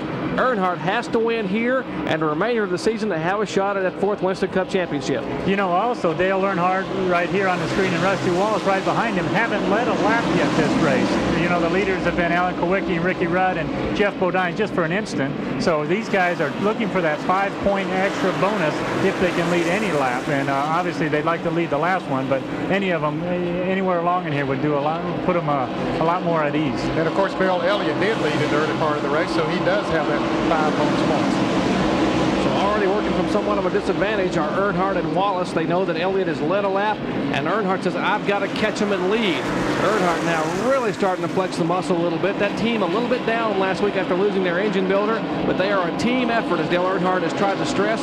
Richard Childress, Kirk Shelberdine, and the crew, Will Lynn, they've all said, we're a team. We lose one person and everyone else sort of will close the ranks. So they lost their engine builder, Lou LaRosa, but Eddie Miller and Eddie Ranier and the rest of the folks in the engine room are trying to show they can put together some potent motors, and they have done so today. Well, now Ricky Rudd jumped out to a pretty good lead, but it looks like that Jeff Bodine is beginning to move in on him a little bit. So maybe it doesn't take the tires as long to adjust as we thought it might. We said 10 laps a moment ago. They've run about 6 or 7 since the green flag came back out, and Jeff Bodine is beginning to pick up on Ricky Rudd. We might mention that, that after some incidents a couple of weeks ago, it was rumored that Jeff Bodine would be leaving that team and would not be driving for the Hendrick Motorsports efforts next year. Well, that is not the case, and thankfully Rick Hendrick and the folks have gotten together and they met with Jeff Bodine, and I think Bodine was all smiles here when I talked to him a couple of weeks ago.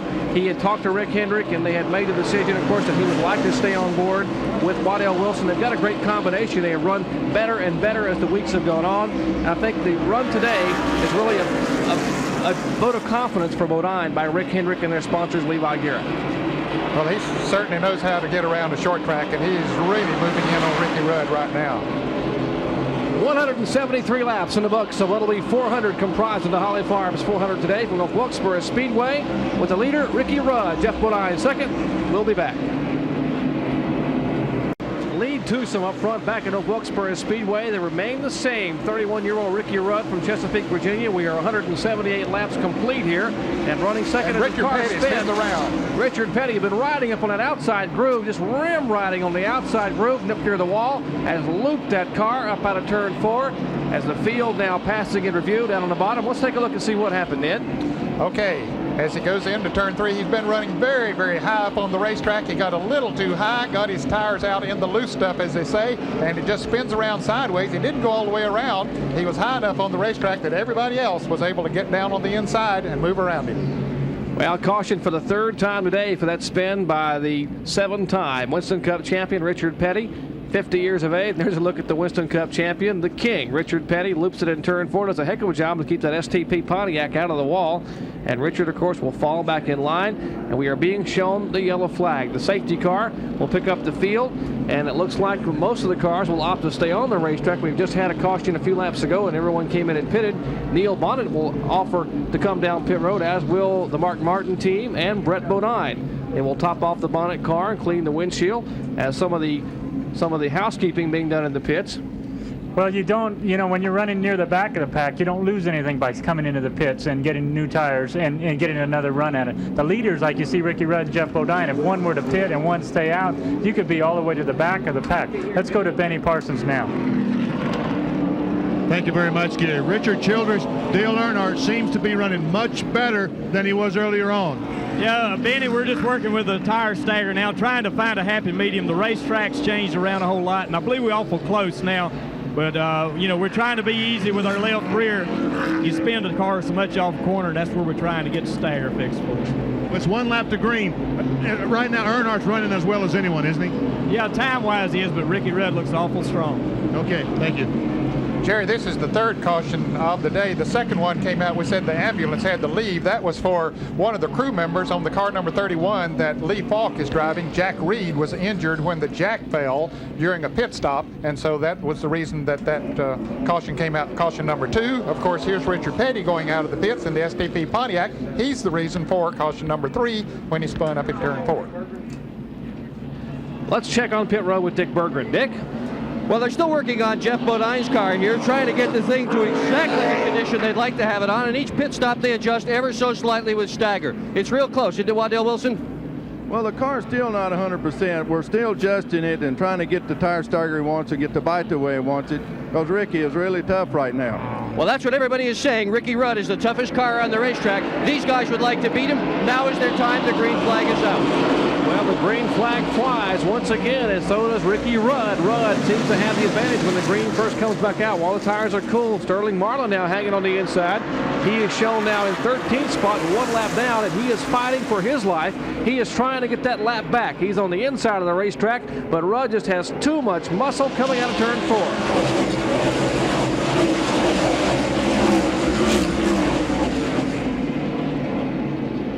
Out of turn 2, Sterling Marlin now hangs on the bottom groove, and Jeff Bodine content to sit back there in the car number 5. That is Bodine. He is sitting back there watching Marlin, and Marlin really gets a good bite out of turn 4 and pulls in front of Rudd.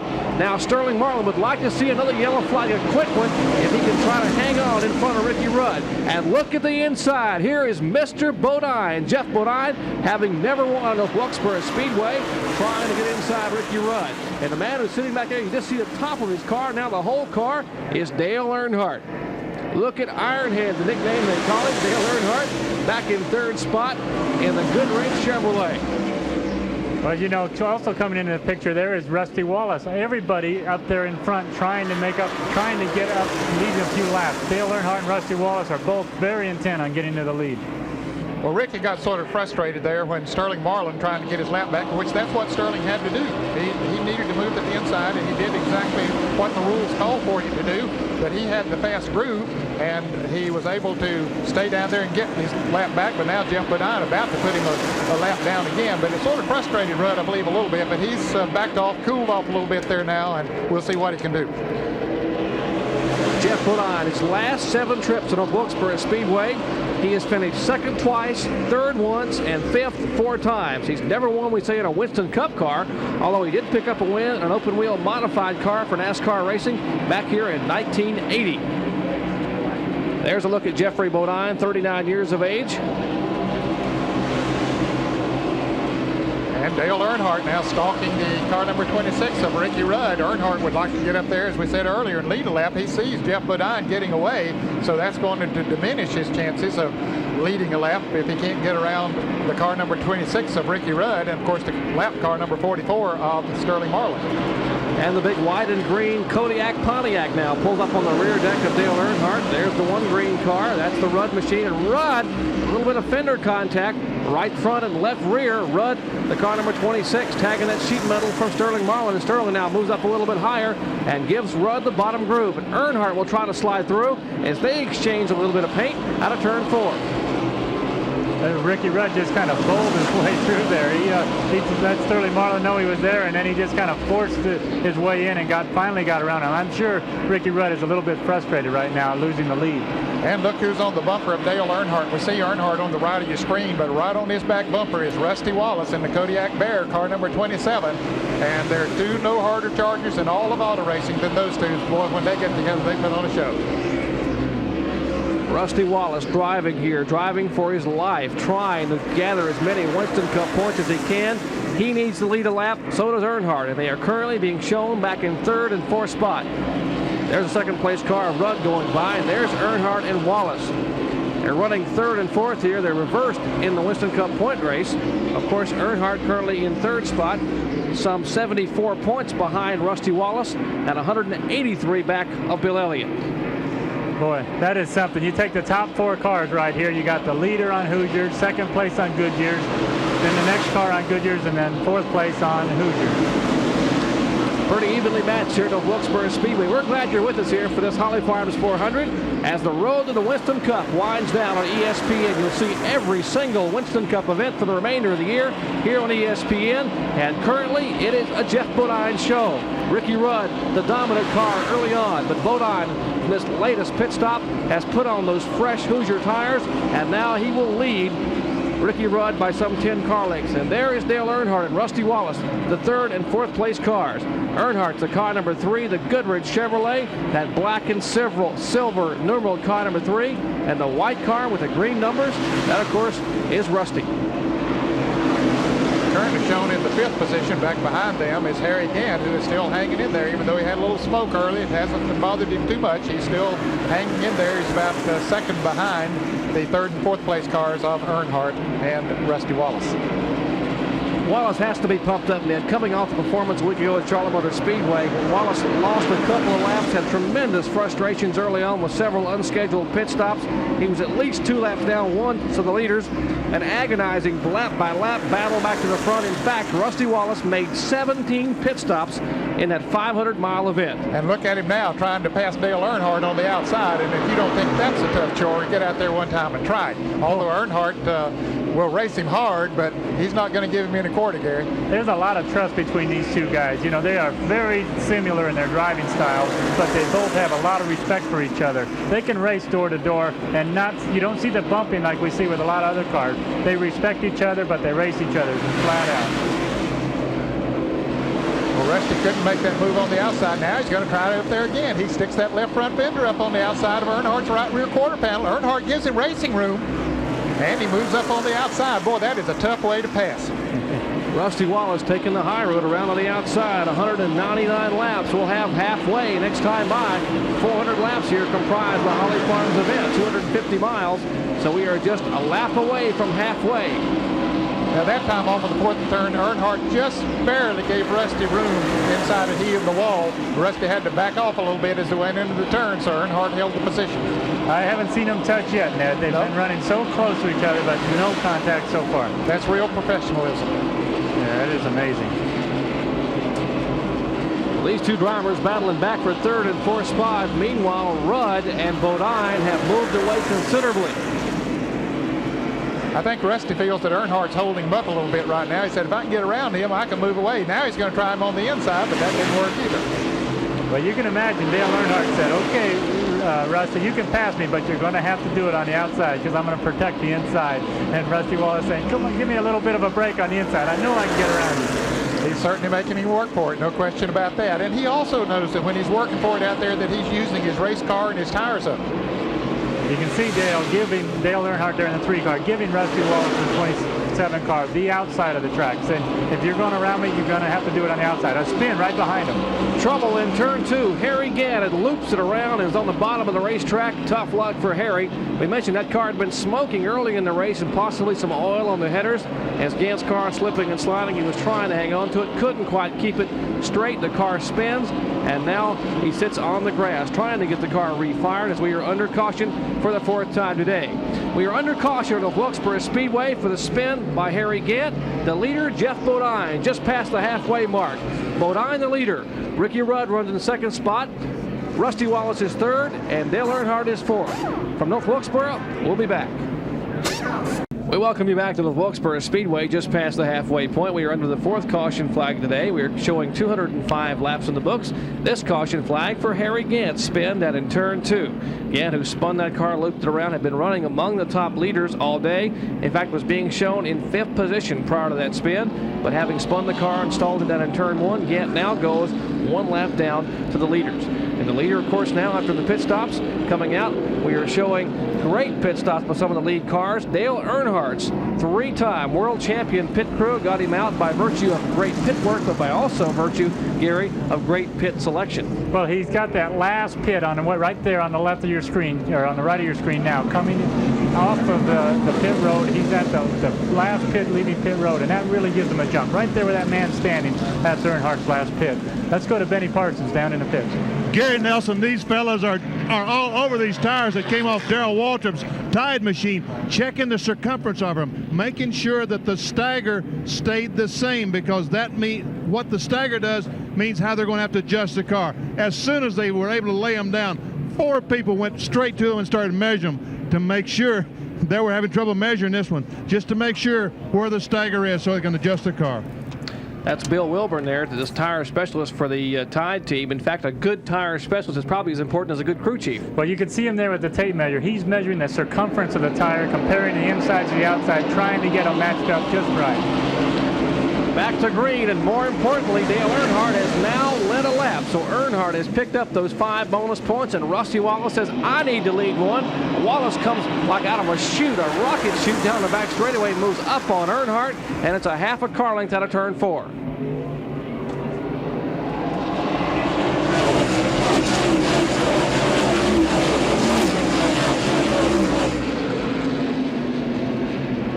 Out of turn 2. Earnhardt trying to hold off the likes of Rusty Wallace. Jeff Bodine is 3rd. Ricky Rudd is 4th. And Bill Elliott now being shown back in 5th spot as he leads a gaggle of cars. A lot of traffic now bunched up out of turn 4 with the man who leads them, the man who won 6 of 8 short track events a year ago in this same race car. It's the same car they used all last year on the short tracks. And that, of course, is Dale Earnhardt. Boy, heavy traffic back in the pack there. Dale Earnhardt really getting a nice, easy run before they get into the lap traffic. He's got clear sailing ahead of him. Here's the Napa mid-race recap. Leader, of course, at the 200 lap mark was Jeff Bodine. Bodine started 8th, had led 17 of the 200 laps. The average speed at halfway was 97.826 miles per hour. And of course, he pitted on laps 59 and 158. That was at lap 200. There have been 3 cautions for 12 laps back then. There were 5 leaders, 7 lead changes. 32 cars started, 30 remain running, very little attrition here, and there were 12 cars on the lead lap. The 2 drivers out of the race, youngster Rob Moroso and the veteran Lee Falk. So 30 cars still running here, the Napa mid-race recap. And there's the man they're chasing right now. 35-year-old Dale Earnhardt, 3-time Winston Cup champion. And Earnhardt has pulled away somewhat, Ned, from the car of Rusty Wallace. Yes, he has. He was dogged for a couple of laps after the green flag came out, but then he was able to move away and get himself a little bit of breathing room. And just before the caution came out, they were really dogging each other. Rusty was trying to get around Dale Earnhardt, but remember, Earnhardt has on Goodyear tires, and they certainly work good when they're cool. Rusty still has on the Hoosier tires, but we'll see after they run a while if that changes. Now, we mentioned this is the same car that Earnhardt used to win 6 short track events a year ago. This is not the brand new, the good short track car that Wallace's team has. They took that car they ran at Martinsville and set on the pole with the new track record, and they have converted it to an intermediate car. They want to run that car at Rockingham. In fact, Rusty Wallace was at Rockingham, North Carolina, where we'll be next week, a week from today, for the AC Delco 500, and he tested that car this past Thursday and ran laps over 147 miles per hour. This car that they have here, the car number 27, is an old car. Remember Bristol? When Rusty barrel rolled his good short track car 7 times in practice? Well, that car was Holly. That's his good short track car. This car they've nicknamed Madonna. They had to rebuild it, and they ran it at Richmond. It's the car that they had trouble with at Richmond when he and Bodine got together. And of course, they brought it here to North Wilkesboro. I've always thought it was comical the way these crews and drivers name their cars. Some of the names they come up with sound kind of funny, but then when you talk to the crew members and you find out the story behind it, the names, there's always some story behind the name of these cars, and it's always usually not very printable, but always very interesting. There's Rusty Wallace. Of course, we've mentioned the fact that he and Dale Earnhardt are best of friends both on and off the racetrack. And we want no secret that Dale Earnhardt's nickname was Ironhead. A number of people have given him that nickname over the years. And after the accident that Rusty had at Bristol, bouncing back the next day to drive in that race and get a respectable finish, Dale Earnhardt nicknamed his friend Rusty Wallace Rubberhead. In fact, Earnhardt came up on the morning of the race at Bristol and took a black magic marker and had written Rubberhead across the front of Rusty's helmet. Well, I tell you, after what Rusty went through over there and had to put a big strain on his neck and his head and everything else, he almost looked like he had a rubber head to come through that. No doubt about it. We're here at North Wilkesboro Speedway. Dale Earnhardt is leading the way. And of course, a lot of interesting things going on in the garage area. Before the race starts, they must start the car. They have a panel of switches. Let's look at another ESPN Quick Fact.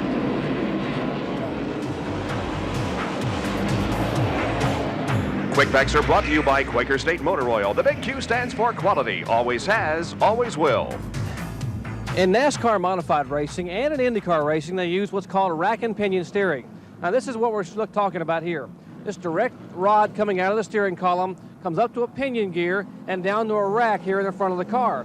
This rack has small teeth on it. As this pinion gear slides back and forth over these teeth, it runs the rack back and forth and turns the front tires. It's a very sensitive form of steering, but also very delicate. One least little bump could snap this rack.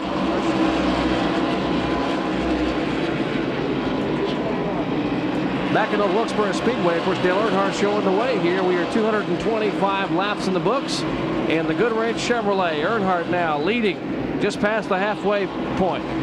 Jerry, what race was that you were showing us that car? That's one of those open wheel modified. Up quick, and I get down there and do the little quick back. That's why they call it a quick back. I got to be on pit road and be back up here and dodge the car. Yeah, well, I guess, you know, that was an interesting quick back, though. The modifieds run a completely different steering system than they do on these stock cars. That was rack and pinion steering. All the NASCAR Winston Cup cars run a steering box, a worm and sector type steering box. So there is a big difference in the two divisions. And one big difference we're seeing now is Ricky Rudd's car is really coming to life. And Ricky Rudd now being shown back in third spot. The top five as we have them right now. There's the leader, Dale Earnhardt, leading the way. Of course, Rusty Wallace in second spot. Back in third now being shown is the car of Rusty Wallace, or Jeff Bodine. We'll be back. Back in North Wilkesboro Speedway, we're back up front. The leaders after 232 laps continue to be Dale Earnhardt. Earnhardt showing the way. Rusty Wallace running in second spot. Ricky Rudd is third, and Rudd has really gotten that car dialed in now. He has run down Rusty Wallace. There is Rudd in third. Jeff Bodine is fourth. Bill Elliott is fifth. 230 of the 400 laps completed. Back in sixth spot. All in the lead lap, Terry Labonte. Seventh is Phil Parsons. Eighth is Darrell Waltrip. Ninth, Alan Kulwicki. And showing back in 10th is Davey Allison. Back in 11th is Mike Alexander. 12th, a good run for Greg Sachs. 13th, Bobby Hillen Jr. 14th is Sterling Marlin. And back in 15th spot is Kenny Schrader. And one of the drivers, Jerry, that was up in the top five for a while and then he spun and caused one of the caution flags is Harry Gant. He has taken his car to the garage area and apparently out of the race. He would be the third driver out of the race here today. Boy, if Harry didn't have any bad luck, he wouldn't have any luck at all. I tell you, what a tough day for Harry Gant. Let's check in down in the garage area on the Harry Gant story. Harry, I see oil in the floorboard of the car. Where did it come from? Oh, the transmission. I think the seal's out of the transmission there, Benny. It's coming up in the car. It's been stinking for a good while. We've been smelling it for quite a while. We didn't know exactly what it was. I noticed the smoke is getting worse. Are they going to try to fix it, or are you through for the day? Well, they're looking. I don't think there's any point in trying to fix it. You know, we got 150 laps to go, and we're already down one, so I couldn't see no point in standing out there running. They're going to look at it, though, but I just assume that we didn't run the rest of it. Okay, thanks, Harry. Harry Gant, 29th in the Winston Cup point standing, so no reason for him to come back out and try to get points. What a disappointment for the driver who's had a win and 4 second-place finishes at this racetrack. One of his favorites, North Wilkesboro Speedway. Harry calls it a day. Boy, Harry's had everything in the world happen to him this year, and well, really the last several years. That rear seal on the transmission tail housing is where the drive shaft goes into the back of the transmission. It's almost something you don't worry about. It never nothing ever goes wrong with that seal. And here Harry Gant loses the rear transmission seal, causes the oil to go out of the transmission onto his headers and under his tires. That's what was causing his car to get so loose. One car. Dale Jarrett being lapped again by Dale Earnhardt, and Rusty Wallace there not too far behind Dale Earnhardt as they begin to come up on some heavy traffic. And there you can see the green number 26 of Ricky Rudd coming into the picture, so he is definitely moving up on the first and second place cars. Rudd currently running in third. Remember back in the spring when Earnhardt was so strong here, he led 240 of the 400 laps here in the Wilkesboro Speedway, only to have a slow leak in the right rear tire to take place with about 10 laps to go, and Earnhardt was slowing just enough for Terry Labonte to come by him and take the win. There's DW, Darrell Waltrip showing back in the field. Waltrip currently being shown in 9th position. You see he's doing battle back there, one of the lap cars. That is the car number 75, the 16th place car, showing a lap down. That is Neil Bonnet. Darrell Waltrip, a brand new race car that debuted up at Martinsville 3 weeks ago. He started 20th at Martinsville and won it in a brand new Banjo Matthews prepared car. Waltrip not having such a good day today. They're having trouble getting the car dialed in. I believe Benny Parsons is down there with crew chief Jeff Hammond. Benny? Jeff, how goes it? Benny, what we did help, but still it's not quite enough. We need to work on the car just a little bit more. We're headed in the right direction. The car is turning a little bit better. Those lap times are showing it. But right now, everybody else seems like they picked it up too. So, you know, we're in a pretty good battle right now that's trying to stay in the lead lap. It looks like that all the cars did pick up that last pit stop. Is everybody finding something out? Well, several of the cars have switched over to Hoosier tires compared to the Goodyears, but Dale's car is still on Goodyears, and so are we, and he's really running well. I just feel like we just need one more adjustment on the car, and we should be able to get back up there and make it be competitive. Can the tires do it, or do you have to go someplace else for the adjustment? Can you do it with the tires, or do you have to go someplace else? I believe we can do it with the tire stagger and work on the chassis just a little bit more. We're not talking about just a little bit, but on a racetrack as short as Wilkesboro here, they eat you up so quick. You know what I'm talking about there. So we just really need to be right. You give up a 10th or 2/10 a lap, next thing you know, they're all over you. Thank you. There's Darrell Waltrip, 42 career short track wins. Waltrip, a tremendous effort here. Waltrip, one of the winningest drivers, the winningest money winner here at the Wilkesboro Speedway, $386,000 in career winnings.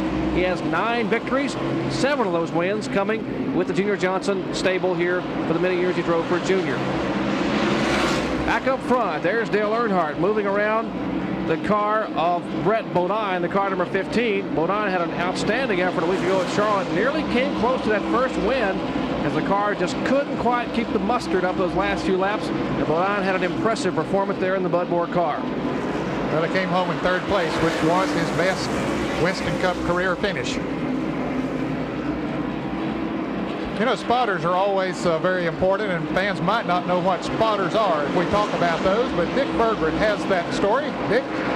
Well, then here at North Wilkesboro, the spotters are all clustered together on the roof of a brand new building in the center of the infield. Here they stand high above the racetrack, and they watch not only their car, but they watch everybody else's car too. If they see somebody picking up speed, going a little bit faster, they're going to let their driver know, hey, try a little bit different line. Somebody's picking up speed here. They will also keep an eye for their driver behind them, let them know who's closing the door. And most importantly, when there's trouble on the racetrack, they'll let their driver know where it is and how to stay out of it. Well, you're right about that, Dick. The spotters have become such an important part of racing. You know, before we just had pit boards, a chalkboard we'd hold up to the driver and give them messages. Then we went to the radios where we could actually talk to the drivers. Now we've gone so far as every member of the crew has a radio, plus we've got a spotter up high who also, he watches up ahead of the leader or watches up ahead of his own car to see if there's any problem. You know, the driver in the car can see something directly in front of him, but the spotter is supposed to look ahead to the next turn and warn the driver of any problems that he won't see. The spotters have done also a lot in the scoring and telling them where the lap cars are. It's really become a very important part of racing. Back up front, Dale Earnhardt trying to work over the 11th place car, the last car in the lead lap. That's Mike Alexander. It's Earnhardt working on Alexander. Now, when Earnhardt starts the race, he has a whole panel of switches to choose from. What are they for? We'll find out with this quick fact.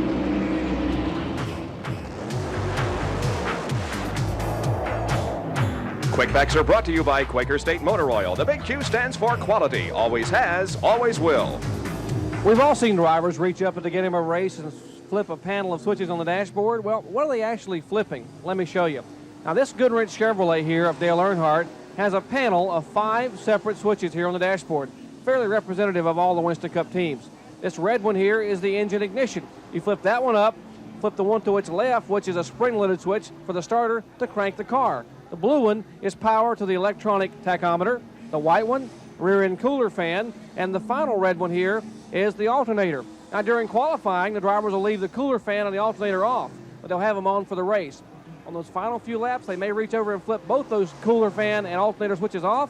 It may add 3 or 4 horsepower and may just be enough to make the difference in that final lap run to the checkered flag.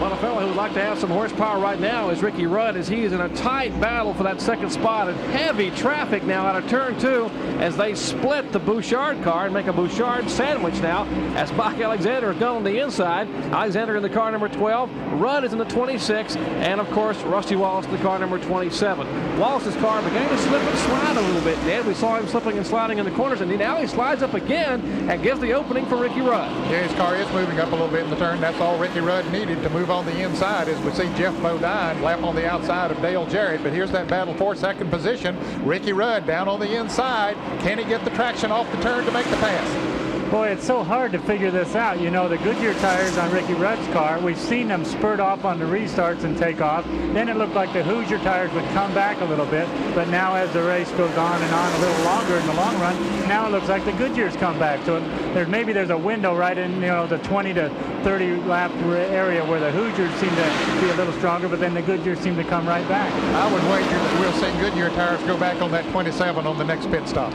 I better believe it. I tell you, I'm sure that Rusty Wallace and Jimmy Makar are having a little discussion now on the two-way radio. Jimmy, of course, the chassis specialist for that car, as Earnhardt now showing the way, and in his mirror he can see that bright green Quaker State Q. That's the Ricky Rudd machine now in second spot, and Rudd headed toward the front. Ricky Rudd, 31 years of age, from Chesapeake, Virginia.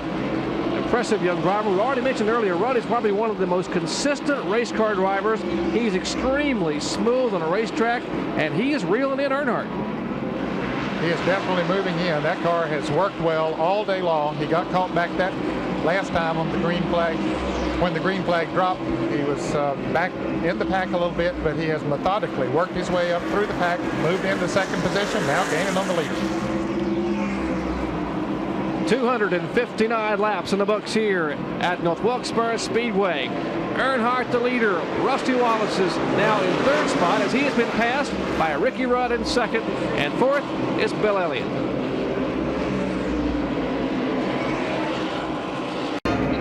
We welcome you back to North Wilkesboro Speedway. A beautiful fall afternoon here in the Blue Ridge Mountains of western North Carolina. It's apple season here. The Apple Festival just a couple of weeks ago, and plenty of bags of apples on hand for munching down trackside. And one driver doing some munching right now he's sort of munching away at the lead for Dale Earnhardt. That's Ricky Rudd. He's reeled him in now about 3 car lengths. Yes, he has. He has consistently moved up on him every lap. Jerry, his car is working better in the turns than is Dale Earnhardt's. Now, Earnhardt is going to be tough to pass, but Rudd's car is working well enough that I believe that he'll be able to set him up and do it. Dale Earnhardt coming all the way back from a starting spot, 22nd on the field to lead here at North Wilkesboro. And Ricky Rudd, though, has been the man of the hour. He's been the strong horse here most of the afternoon, but he's currently running in second spot, but he has caught Earnhardt down in turn 1. Well, I'll tell you guys, it's going to be tough to figure out who the driver of the race today is going to be. Look at the show of performance, the performance we've seen from Ricky Rudd, Dale Earnhardt. All of the guys that have been up front today have all put on such a show. Well, Lake Speed right there on the lower groove. Speed, one of the slower cars now, doing the best he can, but for a moment, Rudd will have to fall back in line behind Earnhardt. Rudd had made his move on the inside, but then the slower car Speed was there. Earnhardt using every trick in the book to use that lap traffic as much as he can to stay out front. The Speed going down 2 laps. He was already 1 lap down to the leaders, running in the 17th position.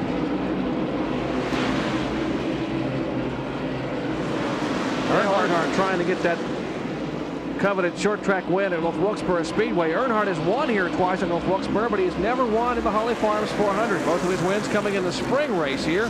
Earnhardt having won back in 1986 and, of course, last year in 87, both in the spring. Boy, what an importance the pit crew plays at this racetrack. You know, Ricky Rudd was the leader during the last caution period, came in the pits, and Dale Earnhardt and Rusty Wallace beat Ricky Rudd out of the pits, and it's been this long for Ricky Rudd to get back to the ground that he's lost just to get to Dale Earnhardt's back bumper. Now he has to pass him to regain just to get back where he was before the caution. And Dale Earnhardt knows that if you lead the most laps in a Winston Cup race, you get another 5-point bonus. So he'd like to stay out there as long as possible, but might not be possible too long, because here comes Ricky Rudd down on the inside as they go into turn 3. Can he do it, Jerry? Rudd's got the inside groove. There's a lot of lap traffic. Ricky will have to hurry if he's going to get by Earnhardt, because they're coming up on some traffic. Rudd's got him by a fender as they head for 1, but Earnhardt comes back strong on the outside, and they're in turn 1. Now, just in front of them will be the Kyle Petty car. Rudd knows Kyle is there. He jumps in the throttle and pulls Earnhardt by a car length. And Ricky Rudd, the new leader here in the Holly Farms 400. Boy, that car is getting a bite off the turns. He was down on the inside. When you can do that and pull up beside of somebody else and maintain traction, pull on around them, that means that the car is really working. That number 26 car is very fast today. It is unbelievable that to pass Dale Earnhardt like he did. You know, everybody's seen Dale Earnhardt passing cars all day. I don't think anybody's passed Earnhardt but Ricky Rudd so far today. Well, statistically speaking, it doesn't favor you if you start outside the top 10 or top 15 here. In the 27-year history of this race, only twice has a driver starting outside the top 15 gone on to win it. Richard Petty did it in 1970, starting 16th, and Tim Richmond did it in 1984, and he started back in 17th spot. The top 10 as we currently have them. Here they are. Rudd is now your new leader. Dale Earnhardt is in second spot. Rusty Wallace is third. Jeff Bodine fourth. Bill Elliott is fifth. 276 laps complete. Alan Kulwicki of Hurley back in sixth. Labonte is seventh. Phil Parsons eighth. Darrell Waltrip ninth. And Davey Allison in 10th. 11th is Alexander. 12th Hillen. Sachs 13th. Then Marlin and Schrader. Back at North Wilkesboro Speedway, Ricky Rudd now really pulling away. 282 laps complete, just over 118 laps to go. Rudd is your leader. And the battle now back for fourth spot is Elliott now currently in fifth. Jeff Bodine in fourth. Bodine is the car number 5 at yellow number of Levi Garrett's Chevrolet. And of course, Elliott now chomping away, makes a move on the inside, a little bit of room for Elliott, and Elliott now half a car length, but Bodine strong on the straightaways. Let's see if Elliott can hang on inside turn 1. Bodine rides it high, gives the opening to Bill Elliott. Elliott on the inside out of turn 2. They are door to door. Bill Elliott now making the move down the backstretch and uses that horsepower to take fourth spot. But Bodine tries to come back up on the outside, but he can't quite do it that time as Elliott gets a little more bite off the turn, but Bodine's not giving up. I'll tell you, he's racing him hard. Jeff Bodine, the short track hot shoot from up in New England way, of course, out of Chemung, New York. Bodine cut his teeth on the open wheel modified track. His father, Eli Bodine, owned a modified speedrome up outside of Chemung, and he ran those modified cars for many years prior to making the transition down south to the fender car, the full-bodied stock cars. Bodine having won here before, as we mentioned, in the modified car back in 1980, but yet to go to victory lane here in a Winston Cup car. There's Alan Kulwicki, his car now being shown back in the 6th spot. Kulwicki back there in the car number 7, the Z-Rex car. Kulwicki now trying to reel in Jeff Bodine. Bodine, of course, 5th. Elliott now in 4th. We've got a report from the pit radios that Alan Kulwicki has an oil pressure problem. So he's got to be on pins and needles right now. If his oil pressure is dropping, if his oil pressure drops very much, his motor won't last very long at all. He's got to try and maintain positions and pass people, but at the same time be prepared for that oil pressure to go all the way away. Well, he just took over 5th position there from Jeff Bodine and moved around him with ease. Of course, Jeff's car doesn't seem to be working quite as good now as it did a little bit earlier, and he's another of those drivers that's on the Hoosier tires, and they've run a pretty good while on this green flag run here, and it could be that those tires are heating up and beginning to slide around a little bit on the racetrack. That's probably the case. Bodine's tire is getting awfully hot, and Kulwicki not concerned with that oil pressure gauge as he has moved inside of Jeff Bodine to take over the 5th spot. Alan's car always handles well on most any racetrack, but particularly on the short tracks. He's coming up on Bill Elliott. You see Elliott in car number 9 there, and he is picking up on the 4th place car. Back up front, there is Ricky Rudd moving in on Darrell Waltrip. Waltrip in the Tide, the bright orange, Dayton orange Tide machine, car number 17, as Rudd is the leader. Running second is Dale Earnhardt, and Ricky Rudd working over the rear of Darrell Waltrip. Let's take a look back at what happened years ago in Winston Cup racing in this Winston Cup replay. Winston Cup replays are brought to you by Purolator, the first name in filters. For Pure Oil now and Pure Oil later, it's Purolator. Hickory Speedway, about 40 miles from North Wilkesboro, had racing every Saturday night, but it also attracted what's now the Winston Cup Series. And it brought in the brightest stars of the day, drivers like our own Ned Jarrett and Richard Petty, who was already in his 8th year of competition. He was still learning, though. Dirt tracks were more difficult to qualify on. We see the start of this race from an early version of today's sophisticated in-car camera. Going from pavement to dirt was not easy for some. Curtis Turner drives the number 41. Notice no sponsors and the legendary Tiny Lund, king of the power slide. Here's another spin, getting through Elmo Langley in 64, Turner and Petty. Richard, though, has to make a costly pit stop. David Pearson moved up to challenge Turner for the lead. And at the drop of the checkered flag, David, in a Cotton Owens car, takes home one of his 105 Winston Cup victories. And And Ricky Rudd just going around the car, the 9th place car. That, of course, is Darrell Waltrip, putting Waltrip one lap down. Waltrip trying to hang on, hoping for a yellow flag to get that car dialed in. You heard Benny Parsons talk with Jeff Hammond a little bit ago. They had gotten the car much closer than they were at the beginning of the race, but not quite close enough for that strong muscle, that horsepower machine of Ricky Rudd. As Rudd now goes around the 9th place car and begins to make his way toward the 8th place car, which of course would be Phil Parsons. Boy, that car is just driving so well, and Ricky Rudd is doing such a good job of driving it today. He has worked his way around traffic, been very cautious where he needed to. Here's a battle for second place as Rusty Wallace tries to move up on the outside of Dale Earnhardt, but Wallace gets a little loose as he got on the outside. Boy, he got a lot loose, Ned. He had it really hung out almost like a dirt track. Wallace swatting flies, and that race car looked like he was swatting flies the way he was wedging that steering wheel back and forth, trying to hang on in turn 3 and 4. And he's a gamer. He kept that car on the racetrack out of turn 3, but he lost some spots back there. 2 car lengths back to Earnhardt. That's a battle for second spot. Earnhardt currently in second position. Wallace a car length back, and their tires really have to be getting hot and going away on them. Wallace slides high again, trying to hang on. Earnhardt's car working on the bottom of the racetrack. But you know, after a tire slides like that, especially the 2 rear tires on Rusty Wallace's car, they really build up a lot of heat right then at that point, and it takes them a long time to cool off. They talk about cooling off. One driver who's making his way very slowly and disappointingly back down pit road. He will make that left-hand turn, and it will not be his first win of the season.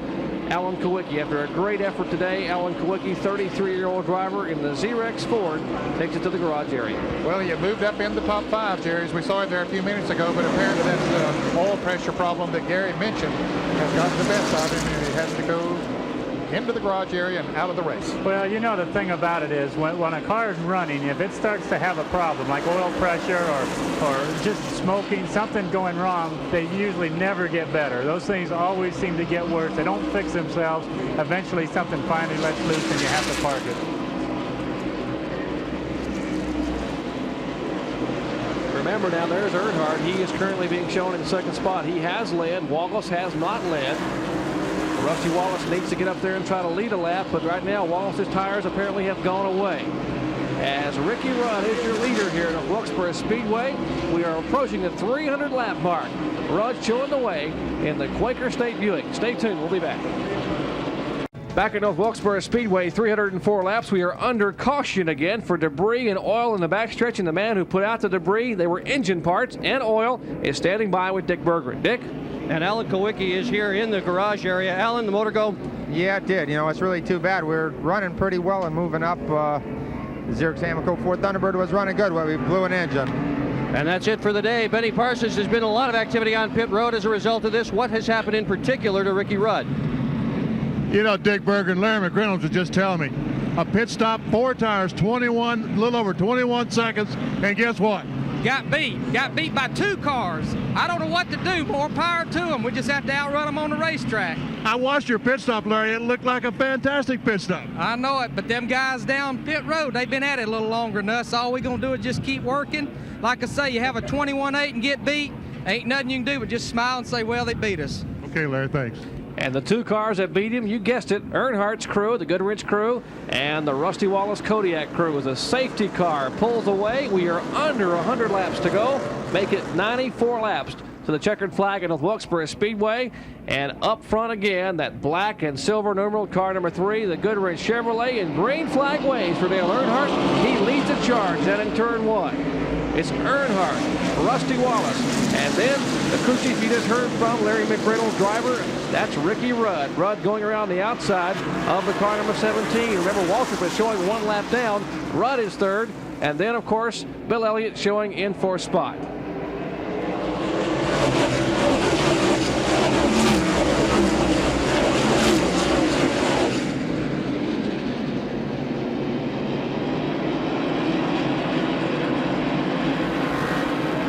Rusty Wallace really working on Dale Earnhardt. And I made a wager that they'd put Goodyear tires back on that car number 27, but they didn't.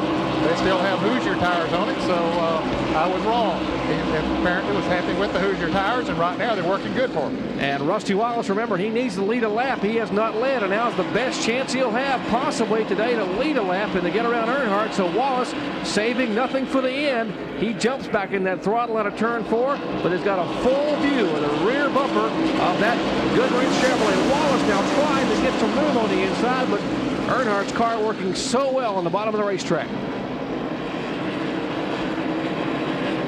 Well, going into the turns, it looks like that Rusty's able to jump up there on him, but coming off, as you say, Earnhardt's car is working good there, getting good traction at this point of the race, and when you can do that coming off the turns here, you can keep a man behind you.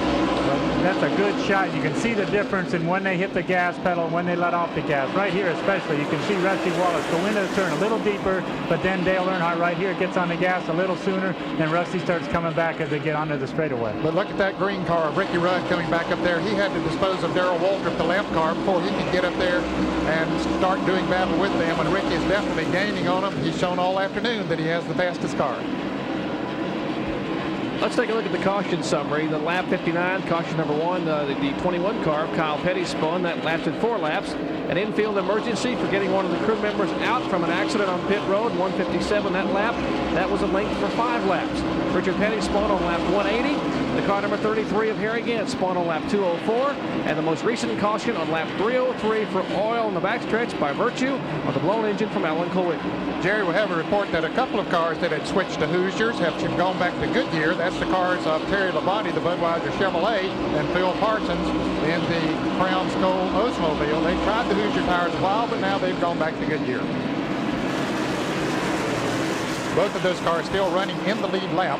At 300 laps, they were being shown in the 7th and 8th position in the lead lap. Rusty Wallace trying to wedge his way beneath the Dale Earnhardt machine, and he's got it there. And Earnhardt is in the middle groove, and Rusty has the grass and part of the bottom groove out of turn 2. And Rusty will hang in there. Wallace now needs to lead a lap. His car's sideways, but he hangs on, and Rusty Wallace will get that lap as the fans are on their feet, waving and shouting, loving every lap of it here. These two guys respect each other, and Earnhardt says, hey, I'm back here. As you see pieces of that rear bumper in the Kodiak Pontiac come separated there in turn 2. I think Dale Earnhardt knocked part of his right front headlight out. You can see the bumper of Rusty Wallace's car caved in, and some pieces of aluminum or something came off of one of the cars as they bumped there. Now we'll see if Wallace can pull away a little bit from Earnhardt, because Wallace knows how strong Rudd is. He also knows how difficult Earnhardt is to pass. So if Rusty can get a little bit of momentum in that car and pull away somewhat, maybe he can put some distance between himself and that green car, the third place machine of Ricky Rudd. And while those 3 cars are battling up there, you can see in the top of the picture there, Bill Elliott's not too far behind. Bill currently running in the 4th position, and right on his back bumper is Jeff Bodine in car number 5. In fact, Bodine is about to try to make a pass on Elliott going into turn 3. Here it is for 4th position. Jeff Bodine down on the inside of Bill Elliott. Bodine gets the traction coming off on the inside and gets the car length, almost the car length out in front, but Elliott tried to come back on the outside. Bill Elliott's got the momentum up high. He keeps those RPMs up, but Bodine really jumps back in it out of turn 2 on the inside. Bodine has the short way around this 5/8 of a mile oval on Wilkesboro Speedway. They're up on the 14-degree banks in turns 3 and 4. And again, Bodine will have the advantage. That's the Waltrip car, the Tide Chevrolet, that's showing a lap down back in there. This is the battle back for 4th and 5th spot. Well, Darrell just did lose a lap before that last caution came out. The leader, he fought and tried to stay in the lead lap. Leader just got around Darrell, then the caution came out for the oil from Alan Kulwicki's car. So Darrell was so close to still being on the lead lap.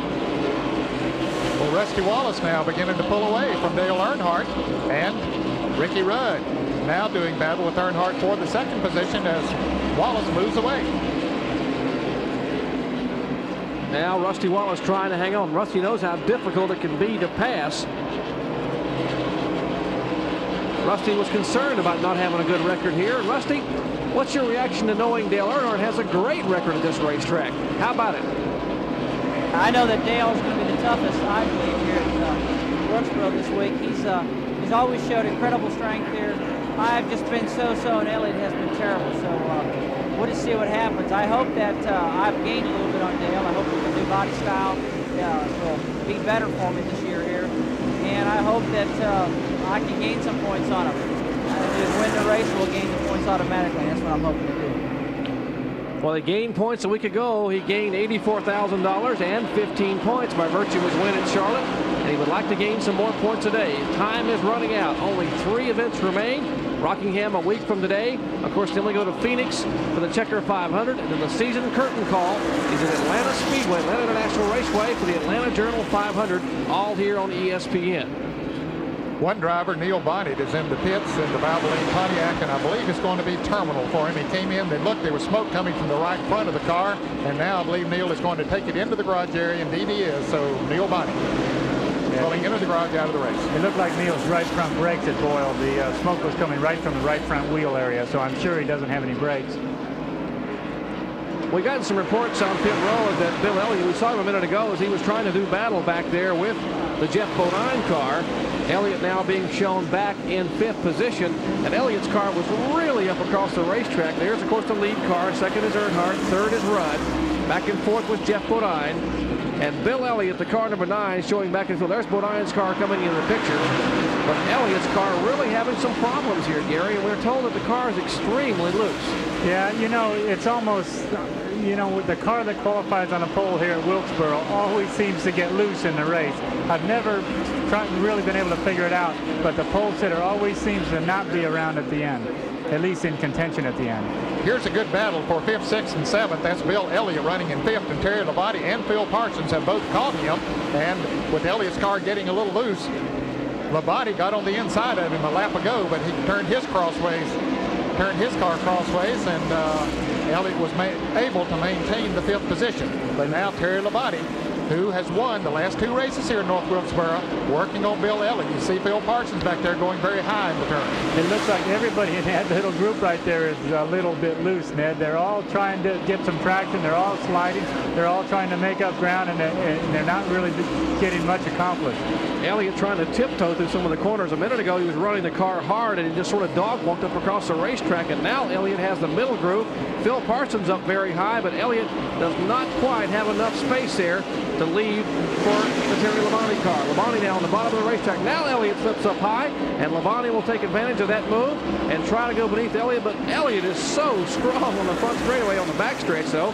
As now they battle, there's Davey Allison coming into the picture. So 4 cars now slipping and sliding out there trying to tiptoe their way and pass each other here at Wilkesboro. Well, it looked like Labonte definitely has the advantage in turns 3 and 4. He sort of holds his own right here this time in turns 1 and 2. He should be able to get him when they go into turn 3 this next time. Let's see if he can do it down on the inside. They're door to door up in turns 3 and 4. Remember, Terry Labonte has gone back to the Goodyear rubber, and he really gets a good bite off the corner there. So he should be able to pull him by a car length here in turn 1. Elliott hanging low, hanging on the outside.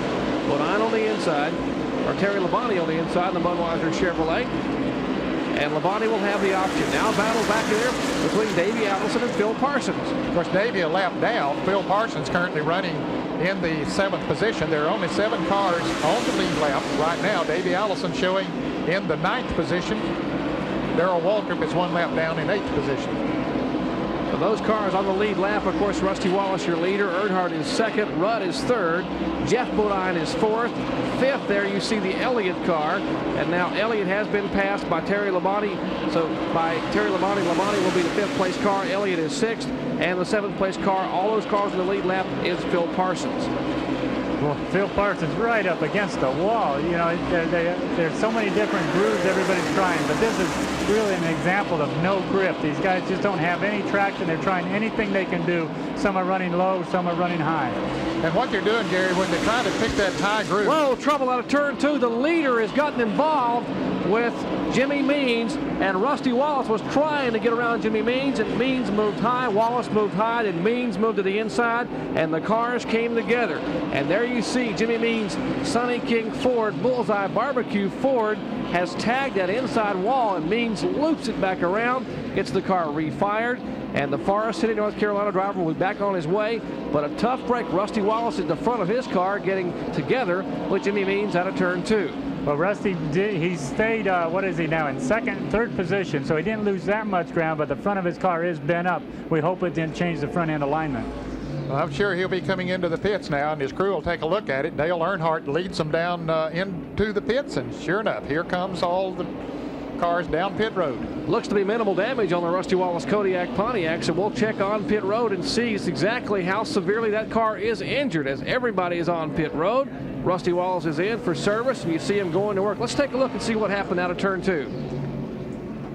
Well, we see Rusty trying to move on the inside of Jimmy Means, and Jimmy didn't realize that he was down there. He was going to pull down to the inside of the racetrack and give him room to move on the outside, but Rusty had already made his commitment to move on the inside, and the result was, of course, that Jimmy spins to the inside. Let's go to the pits and Dick Berggren.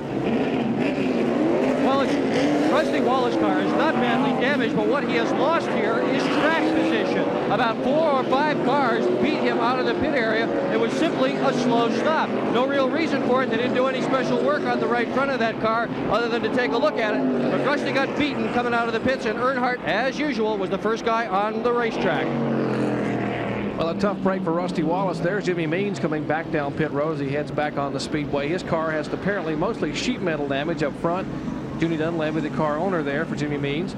And, of course, Jimmy was trying to move down on the inside, as you said, Ned, out of turn 2. His car had been slipping high as well, and Jimmy just had to let the car set and pull it down off the racetrack. And before he could do it, as quickly as Wallace was running, he was already to the inside of Means, and the cars came together. Back at North Wilkesboro Speedway, and you see the critical development here on pit road. Rusty Wallace is back in the pits, and the crew there checking the toe-in on the car. And, Gary, the toe-in, of course, was the problem with the steering. Let's go to the pits there with Dick Berggren. Dick? And I'm with Raymond Beadle, who owns this car. Raymond, is this thing damaged? They just took a look at the toe-in but didn't change anything. Well, we're just going to check it real close, make sure, because, you know, there's only 7 cars, I think, on the lead lap, and we get to pull back up pretty close to the front. So we're just going to make real sure everything's right so we'll have a good chance at the end. And that's the story from Rusty Wallace pit. Tough break. He had a good shot to win this thing until he tangled with Jimmy Means. Well, he may still have a great shot at winning it, Dick. We're not going to give up on Rusty Wallace, but you're right. It is a tough break for him, and there's the Haviland Ford coming in. Of course, Robert Yates and the crew for Davey Allison go to work on that car. Davey's had a pretty good run, currently being shown back in 9th position. Davey 1 lap down. Of course, in 8th would have been the Darrell Waltrip car. And again, Rusty Wallace back on pit road. The crew will go to work on that car. Gary? Okay, what they did a minute ago, the last stop, was they took a string and they ran it down both sides of the car to check the front toe out. Apparently they found something wrong. Now they got the hood open and they're adjusting it. Let's go to Dick Berggren back down in Rusty's pits. Well, I'll tell you what, if I was a race car driver, Gary Nelson, I'd want you in my pits running it, because you had it exactly. What they did was they strung both sides, so they didn't lose a lap. Then they went back out on the racetrack, picked up the back of the field, and now they've made the adjustment to put the toe in correct. So Rusty Wallace should be in good shape. Of course, they haven't had an opportunity to check their work. They're just hoping it's going to be aligned properly. Well, the truth is in the pudding here, I guess, Ned, and they'll check it when the green flag comes back out and see how close they are. That's when you really tell what has happened and how close of an adjustment they were able to make. And sometimes, you know, a situation like this, especially on a slick racetrack, can work to your advantage. It might be that you get the thing different from what it was before, and it works even better. We might explain. Raymond Beadle, who's the car owner down there, drag racer Raymond Beadle, who owns Rusty Wallace's car, said there are only 7 cars in the lead lap. That is correct. Now, under NASCAR rules, if you are on the lead lap, you can pull up on the outside. As you've seen, the cars on the outside of that row are the lead cars in the lead lap. There's Earnhardt, and of course Ricky Rudd right behind Earnhardt, Jeff Bodine, Terry Labonte. There's Bill Elliott, Phil Parsons, and the 7th car on the lead lap is Rusty Wallace. So he only has 6 cars to pass, only 6, but a pretty potent 6 up front. Well, that's 6 cars as far as position is concerned. Of course, all those cars down on the inside, many of them are just 1 lap down. They're going to be trying to get their lap back, so they're going to be racing hard, racing each other hard. So Rusty's going to have to pass some of those as well as the green flag flies. Less than 60 laps remain here at North Wilkesboro Speedway in the Holly Farms 400. 341 laps that time by, 59 to go. And the man they're chasing, of course, car number 3, the Goodrich Chevrolet for Dale Earnhardt. And Rudd really strong out of turn 3. Boy, look at that heavy traffic from inside of Dale Jarrett's car. It's just like they haven't changed any positions. They're just running side by side, but they're flat out.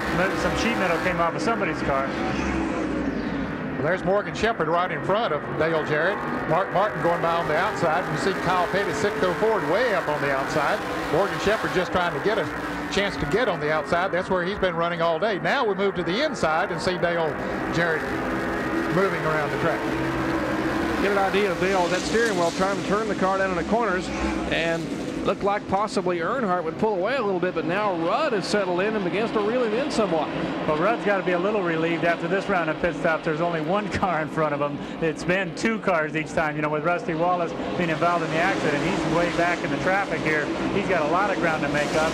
He's not sure about his front end alignment. You know, when he hit that car of Jimmy Means, it bent the front end alignment. It towed the car in. A front steer car, like Rusty runs, always toes in when they get bent. A rear steer car like the other guys always toe out. Toe out would be more preferable, I think, so that's why they came in and made that adjustment. We'll see how good of a job they did on it. And Gary, your reference to front and rear steer means that the steering mechanism is either in front of or behind the ball joint in the front of the car. So it's a different mechanism, it's different geometry that's been used. The cars that have won primarily on the short tracks over the years have been rear steer cars. But of recent note, the past 4 or 5 years, the Speedway cars that run so well have been the newer front steer geometry. And of course, the cars up front there, mostly are front steer cars now. Yeah, you're right. It really goes back and forth. It's almost like fashions, I think. It's like that one year there's a lot of front steer cars doing well. Later there's a lot of rear steer cars doing very well. It goes back and forth as the years go on. The thing about it is the tie rods that connect the two front wheels together, and that's when you turn the steering wheel. That's what causes the car to turn. When a front steer car gets hit on the wheel, like Rusty's did, it bends the tie rod, and any bend in that tie rod will cause it to toe in since it is in the front of the axle. Well, Rusty Wallace, you see him there. He is in gridlock back there in that lap traffic. He is trying to work behind the Sterling Marlin car. Lake Speed's car to the right of the 83 car is Lake Speed, 44 is Sterling Marlin. And Rusty's car is certainly not as strong. His car is slipping a little bit out of the corners. He just can't get the bite, Ned. Well, and he's having to do it on the outside, and that's not where he likes to run. His car is set up to run on the inside of the racetrack, but in order to lap these cars, he has to move on the outside. As we see Phil Parsons there trying to take over the 5th position from Bill Elliott right in front of Rusty Wallace. Now Rusty moves down to the inside, or tries to at least, of Lake Speed. That's where he wants to run. Rusty Wallace back in the pack now, still 7th on the field. But up front, it's Earnhardt, and then Ricky Rudd, and one guy creeping up there is Jeff Bodine. The final laps of the Holly Farms 400 when we come back. There are your lead cars back in the Wilkesboro Speedway. 353 laps in the books, 47 to go to the checkered flag here for the Holly Farms 400. And Dale Earnhardt trying to hold off the challenge of Ricky Rudd. But back in the pack, they're battling, mixing it up. And there is Bill Elliott, the man who currently leads the points. And Rusty Wallace doing everything he can to pull on the inside of Elliott. That's a battle back for 6th position. Just in front of them, Phil Parsons had just gone by Bill Elliott to take 5th spot. And now Rusty Wallace moves to the inside of Elliott up in turn 4. And it looked like he's going to be able to make that pass. Wallace gets loose, though. He breaks the back end of the car loose. He got on the gas a little bit too soon, but he's going to drive her hard back down into turn 1, staying down on the inside. Let's see if he can get traction this time as he heads off in turn 2. At least he's going to go down the backstretch, or up the backstretch, I should say, side by side with Bill Elliott. Gary, both these drivers are just battling bucking Broncos out there, ill-handling race cars. It looks like that the Elliott car is extremely loose, and Rusty's car, he just can't get a bite off the corner. They're both back and forth, sawing that steering wheel. Well, you know, with Rusty's car, the toe out or in the front, the wheels probably aren't agreeing, the front wheels aren't agreeing on where they want to go right now. The toe in, the alignment is off, so that means there's some drag on the front wheels. And when he hits the gas, like right there, the rear wheels are trying to pass the front ones because the rear wheels are still running pretty free, but the front wheels are almost like having front brakes on. Now Rusty finally makes the pass, and up in front of him, Phil Parsons has already disposed of Terry Labonte in the red and white number 11 car there, so that will move Phil Parsons into the 4th position. Labonte is running 5th. Now Rusty Wallace in 6th and Bill Elliott running in 7th position. Back up front, and the battle heats up a little bit up front as Earnhardt now trying to hold off, and he gets a little bit of a tap from Ricky Rudd. Earnhardt's still out of shape, and Rudd will have the inside move.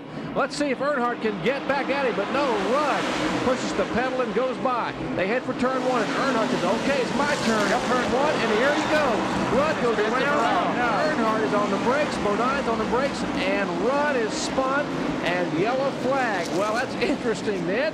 Yep. It's tap 1, tap 2. Watch and see what NASCAR does here. This is poor Ricky Rudd. Has been so strong all day, but he knows as well as everybody knows when you mess with Dale Earnhardt, it's like messing with a hornet's nest. Well, Dale Earnhardt, he got a nudge up until, let's take a look and see what happened. Now, this is the second nudge, apparently, down in turn 1. Now, Rudd had already gotten with Earnhardt, Ned. He'd already gotten around him, and they go into turn 1. Rudd moves down on the inside. Earnhardt runs in there behind him a little bit harder than Rudd does, tries to dip down on the inside, taps him just a little bit, gets Rudd sideways, and on around he goes. Earnhardt is hard on the brakes there, trying to keep him getting right in the door. And we understand that they're going to put both of those drivers at the end of the lead pack. Now, they'll be coming down, making pit stops now, but Each of them did a little bit of bumping. Rudd bumped Earnhardt first going into turn 3, made the pass. And let's go to Dick Berger now in Dale Earnhardt's pits. Well, Ned Jarrett, if whatever bumping went on was certainly minor in nature, I can see the front of Dale Earnhardt's car, and it's just not damaged at all. There's just a little bit of a scratch up there, and that's part of short track racing. The left side, however, is well damaged. Benny Parsons, what's going on to you? I'm down the Ricky Rudd pit. They're changing 4 tires.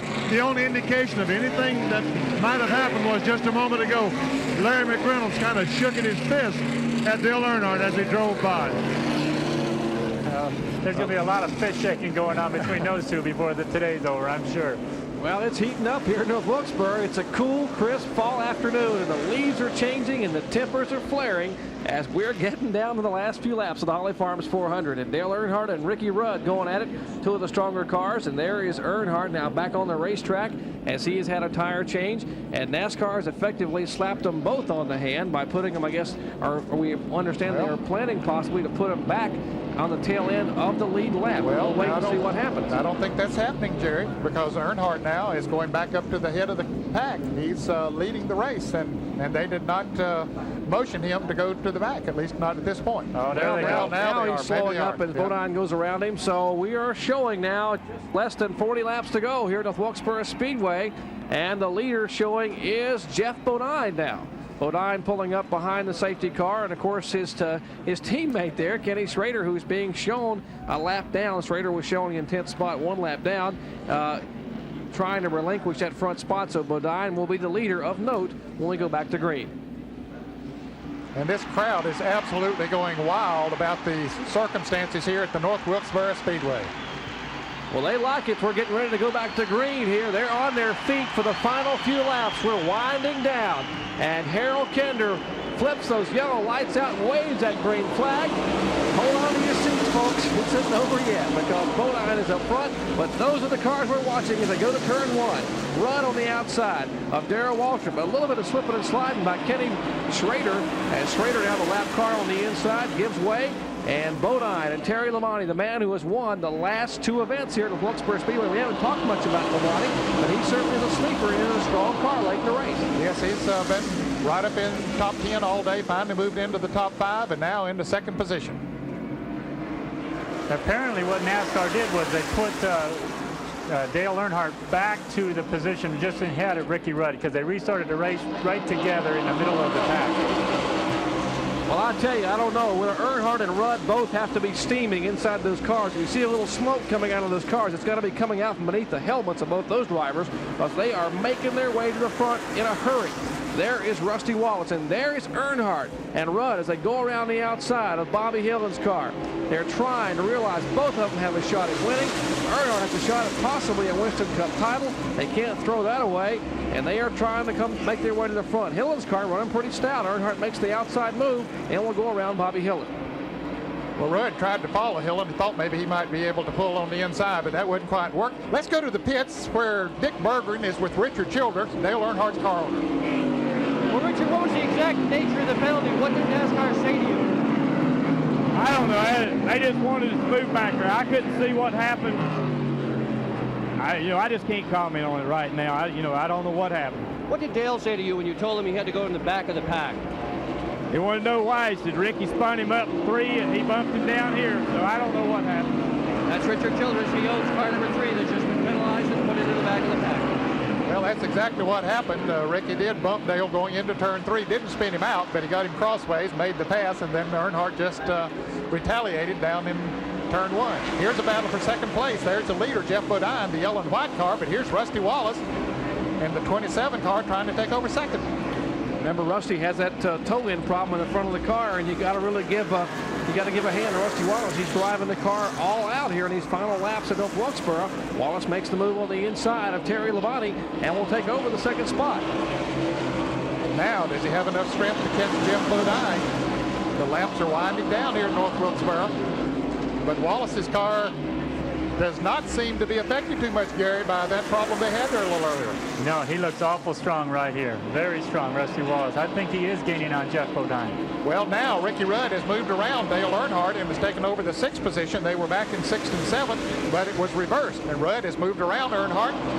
and see what he can do about those top 5 up in front of him. Well, I'm sure Larry McReynolds had just radioed Ricky Rudd and said, hey, partner, we got 29 laps to catch a bunch of race cars, so you better get on it. And Rudd zipped by Earnhardt, and now he is currently being shown in 6th position. He just got a glimpse of Phil Parsons' car. Phil is in front of him. He's in 5th spot, and Rudd makes his way to turn 1. 28 laps to go in North Wilkesboro. Ricky Rudd in 6th, Dale Earnhardt in 7th. The leader back up front is Jeff Bodine. Jeff Bodine, who has never won here at this North Wilkesboro Speedway. He is trying to hang on. He knows these 2 guys back there chomping at the bit. Well, Ricky Rudd was 3.5 seconds behind the last time around, Jerry, and he's still 3.5 seconds behind the leader, Jeff Bodine. And I'll tell you, that's going to be awfully tough to make up here on the 5/8 mile racetrack. Back up front, the lead car, Jeff Bodine. There is Bodine, the lead by Garrett Chevrolet, showing the way here. Some 15 car lengths over Rusty Wallace. Well, a brand new renovated North Wilkesboro Speedway. All kinds of renovations as we show you in this ESPN Track Fact. Track Facts are brought to you by the Robert Bosch Corporation, makers of Bosch Platinum, the ultimate spark plug. North Wilkesboro Speedway opened in 1961. That was a rather unique layout, a downhill front straightaway and an uphill backstretch. But the real concern at this racetrack was the treacherous pit road. The drivers just did not have enough room to pit. They would double up on caution flag pit stops. It was so congested that the crews were actually afraid. They were very concerned. Well, that is no more. Now, a brand new pit road, and more importantly, for the first time ever, a pit wall that separates the cars from the crews.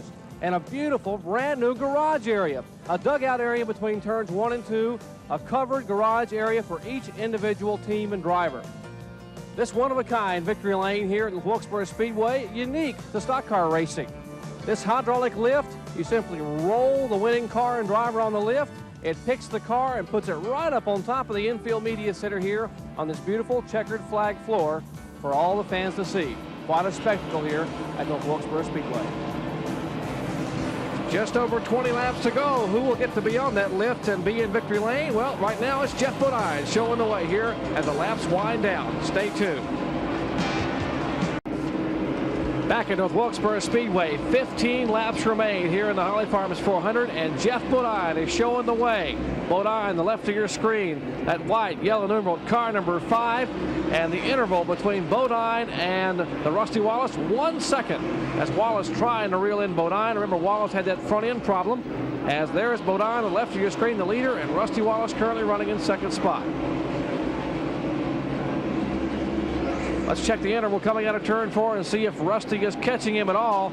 As they come across, there's Bodine. 0.6 of a second as the laps are winding down. Rusty trying to win this race here at the Wilkesboro Speedway, battling this man here. Bill Elliott is on the outside of Terry Labonte, and there is Ricky Rudd.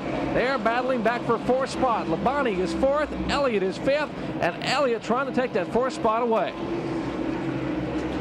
Bill Elliott up on the outside of the racetrack coming out of turn 4. Ricky Rudd has the best seat in the house for that battle. Rudd trying to decide, well, do I stay behind Labonte or do I follow Elliott?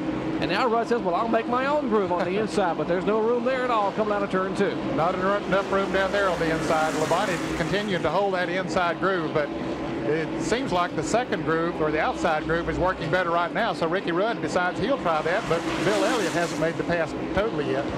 You got to be able to see, almost see the frustration in Ricky Rudd. And Dave there. Marcus pins Dale Jarrett coming off of turn 4. Right in front of the leaders. Here comes Jeff Bodine and Rusty Wallace. Marcus got under Jarrett as he started off of the turn and got him crossways, and of course the caution comes out again. Boy, what do you do now if you're the crew chief? Do you get tires? Do you stay out? Boy, it's going to be a lot of strategy right here. Well, I tell you, I really can't imagine, as tough as traffic has been here, someone taking a chance of coming in, particularly the top 2 or 3 cars. The top few should stay out. The ones in the back should come in. Yeah. If the leader comes in, the ones in the back should stay out. Well, Ernie Elliott is standing on the pit road with a pit board waiting for Bill Elliott. So, and also Terry Labonte's crew is out there waiting for his car, and Rusty Wallace's crew. Harold Elliott, the engine builder. There's the Elliott crew. And here comes Labonte, and here comes Dale Earnhardt down pit road. Yeah, they had nothing to lose. They were going backwards. Earnhardt was back in 7th place, the last car on the lead lap, so he had no choice but to come in, and Labonte was going backwards as well. Right side tires for the Goodrich and Budweiser crews, pitting nose to tail. Junior Johnson, the big gentleman there in the front of the car. as the laps wind down here at North Wilkesboro Speedway. We're under caution. Who will win it? Jeff Bodine, currently the leader. Final laps as we come back to the Holly Farms 400. Stay tuned. Well, there's trouble up in turn 4. Dale Earnhardt trying to come up through the field has spun around and several cars taken up in the melee. Oh, they just restarted the race, and all of a sudden Ricky Rudd and Dale Earnhardt got together. Well, we might say what happened exactly. Earnhardt and Labonte came in and pitted and took on 4 fresh tires. Among the cars that didn't, well, none of the other leaders came in. Now, Rusty Wallace had actually beat Jeff Bodine back to the start-finish line when the Dale Jarrett car spun. So when we came back to green flag just a minute ago, Rusty Wallace was the leader and remains the leader. There's Wallace as the leader, Jeff Bodine in second spot. Now, Earnhardt comes bulleting up through the field with those fresh tires, and as he went on the outside in turn 3 and 4, Earnhardt and Ricky Rudd came together. Earnhardt's car spun around, tapped the outside retaining wall, and we are again, for the 9th time of the day, under the yellow flag. And here's Michael Waltrip. He really got the worst end of that whole thing, I think, Jerry. The tires are just headed out, and apparently he has a steering arm broke or bent very badly. Let's see if we can see what did happen as they went into turn 3. Earnhardt trying to move on the outside just to the right of your screen, and he gets together. There's Rudd and Labonte trying to miss Earnhardt up high. He is already spinning. Here comes Rick Wilson in the car number 4 by. Everybody trying to get on the binders. There's Lake Speed, Mark Martin, and Mark Martin just gets by. And of course, Martin's car is the one that nudges the side of the Mike Waltrip car. So Waltrip's car got some of that damage on the left front or the right front of his car from the toe in. But we're ready for green once again. Laps are winding down. Just had a wreck on the backstretch. Bobby Hill and it ran into the back of Lake Speed, who ran into the back of Dale Earnhardt. We're showing 4 laps to go, ladies and gentlemen. Hang on to your seats. It's winding down here. It's far from over yet. These guys are anxious. 4 laps. They got to come by us 4 times. Can they do it? Green flag, and Rusty Wallace trying to pick up his 2nd win in a row after winning at Charlotte Motor Speedway a week ago. Wallace leads the charge in turn 1. Wallace, the leader, by 2 car lengths over Jeff Bodine. Bodine is 2nd. 3rd place, a strong effort by Phil Parsons. And here comes Bill Elliott in 4th. Elliott, the right of your screen, in the car number 9. And carries the body with fresh tires on right behind Bill Elliott. He's just looking for a place to go because those fresher tires is better for him, but he didn't have any running room. Jeff Bodine right on the bumper of Rusty Wallace. You know, Jeff's got to be upset with himself for not racing Rusty to the line, because Jeff really was the leader when the caution came out. White flag this time by. Final lap. Can Jeff Bodine catch Rusty Wallace? And he nudges him in turns 1 and 2. Wallace a little bit out of shape. Bodine back on the inside. They are door to door. Down for the white flag. Final time. Here's Wallace back on the inside. And he nudges Jeff Bodine in turns 3 and 4. The crowd on their feet. It will be sideways. Rusty Wallace will win it here at North Wilkesboro Speedway. I mean, they are on their feet, ladies and gentlemen, for an outstanding finish. What a finish. Rusty Wallace and Jeff Bodine. Oh, Jeff Bodine passes Rusty Wallace, and Rusty passes it back using the same tactics. Now the drivers pull up door to door and talk a little bit back and forth and about what a nice day each of them had. Sign language. Yeah, you know, it almost looked like Phil Parsons beat Jeff for 2nd. Yeah, I'm sure they told each other they were number 1 there. And now Rusty Wallace will make that left-hand turn as they try to find victory lane here. It's a new victory lane, as we mentioned, and Rusty will be headed up to the ramp to victory lane. Rusty Wallace takes the win here at North Wilkesboro Speedway in the Holly Farms 400. A final few laps here. Unbelievable finish as Wallace wins it and Jeff Bodine is 2nd. Wallace, 2nd win in a row. Stay tuned. Victory lane coming back. Well, the Holly Farms 400 is history, and I think they have made history here today at North Wilkesboro Speedway at North Wilkesboro, North Carolina. Let's take a look at this last lap and a half. A lot of folks can't believe what they saw. Here's Rusty Wallace leading the race, coming by for the white flag. Going into turn 1, looks like Jeff Bodine trying to pull up on the inside of him, Ned. And Bodine just moving to the inside as they head down the back straightaway. They're going to take the white flag here in turn 3. The turn 4 as they come out of turn 4, Ned. They are coming off of turn 4 now for the white flag. Bodine right on the back bumper of Rusty. Looked like Rusty got a little loose there as they go into turn 1. Bodine drives a little bit deeper into the turn. He hits Wallace, gets him crossways, drives it on the inside, and takes the lead as they go up the backstretch here at North Wilkesboro. Wallace backs off, lets him go, and then comes back in and reciprocates. Gets Bodine sideways. Wallace gets down on the inside, takes the lead. Here comes Phil Parsons down on the inside, and he will beat Jeff Bodine back to the start-finish line for second place. So we amend that finish, and it will be Rusty Wallace as the winner. Phil Parsons will take second spot. And, of course, in Victory Lane, this Winner's Circle interview is being brought to you by Goodyear Eagle Tires. Goodyear, because there really is a difference. And there was a difference those past few laps. There is Rusty Wallace getting ready to climb out. Let's go down there with Dick Berggren. Dick? Well, Rusty had quite a last lap in there. It was a tight last lap, there's no doubt about that. You know, Jeff ran a super race, and so did Darrell Waltrip and Jeff Bodine, and I tell you, Ricky Rudd really had a good car, but we brought the Kodiak Pontiac home #1. You know, that's what it's all about in this Winston Cup chase, and that's a close race, and a little closer than I like, but you know, you got to get the job done. You got a damaged front end in the car, Rusty. How bad was that? Well, Jimmy Means and I got together down there. I tried to go underneath him, and he didn't see me down there, and we just got together, and that was it. And I thought that was it because the toe end was knocked out real bad, and we got it fixed. But it was an exciting race. I'm really proud to win at North Wilkesboro because this is such a beautiful racetrack. Enoch Stale and NASCAR done a super job up here. Tell us about the race back to the line where you beat Bodine. Well, it was a real race. You know, in the last caution flag, Barry says keep a race, and we haven't took the caution yet, and I beat him back there, and that's what won me the race. Rusty Wallace here in Victory Lane, high atop the main stand in the infield area. They've raised this car up on a platform. Rusty being congratulated by his crew and everybody else here.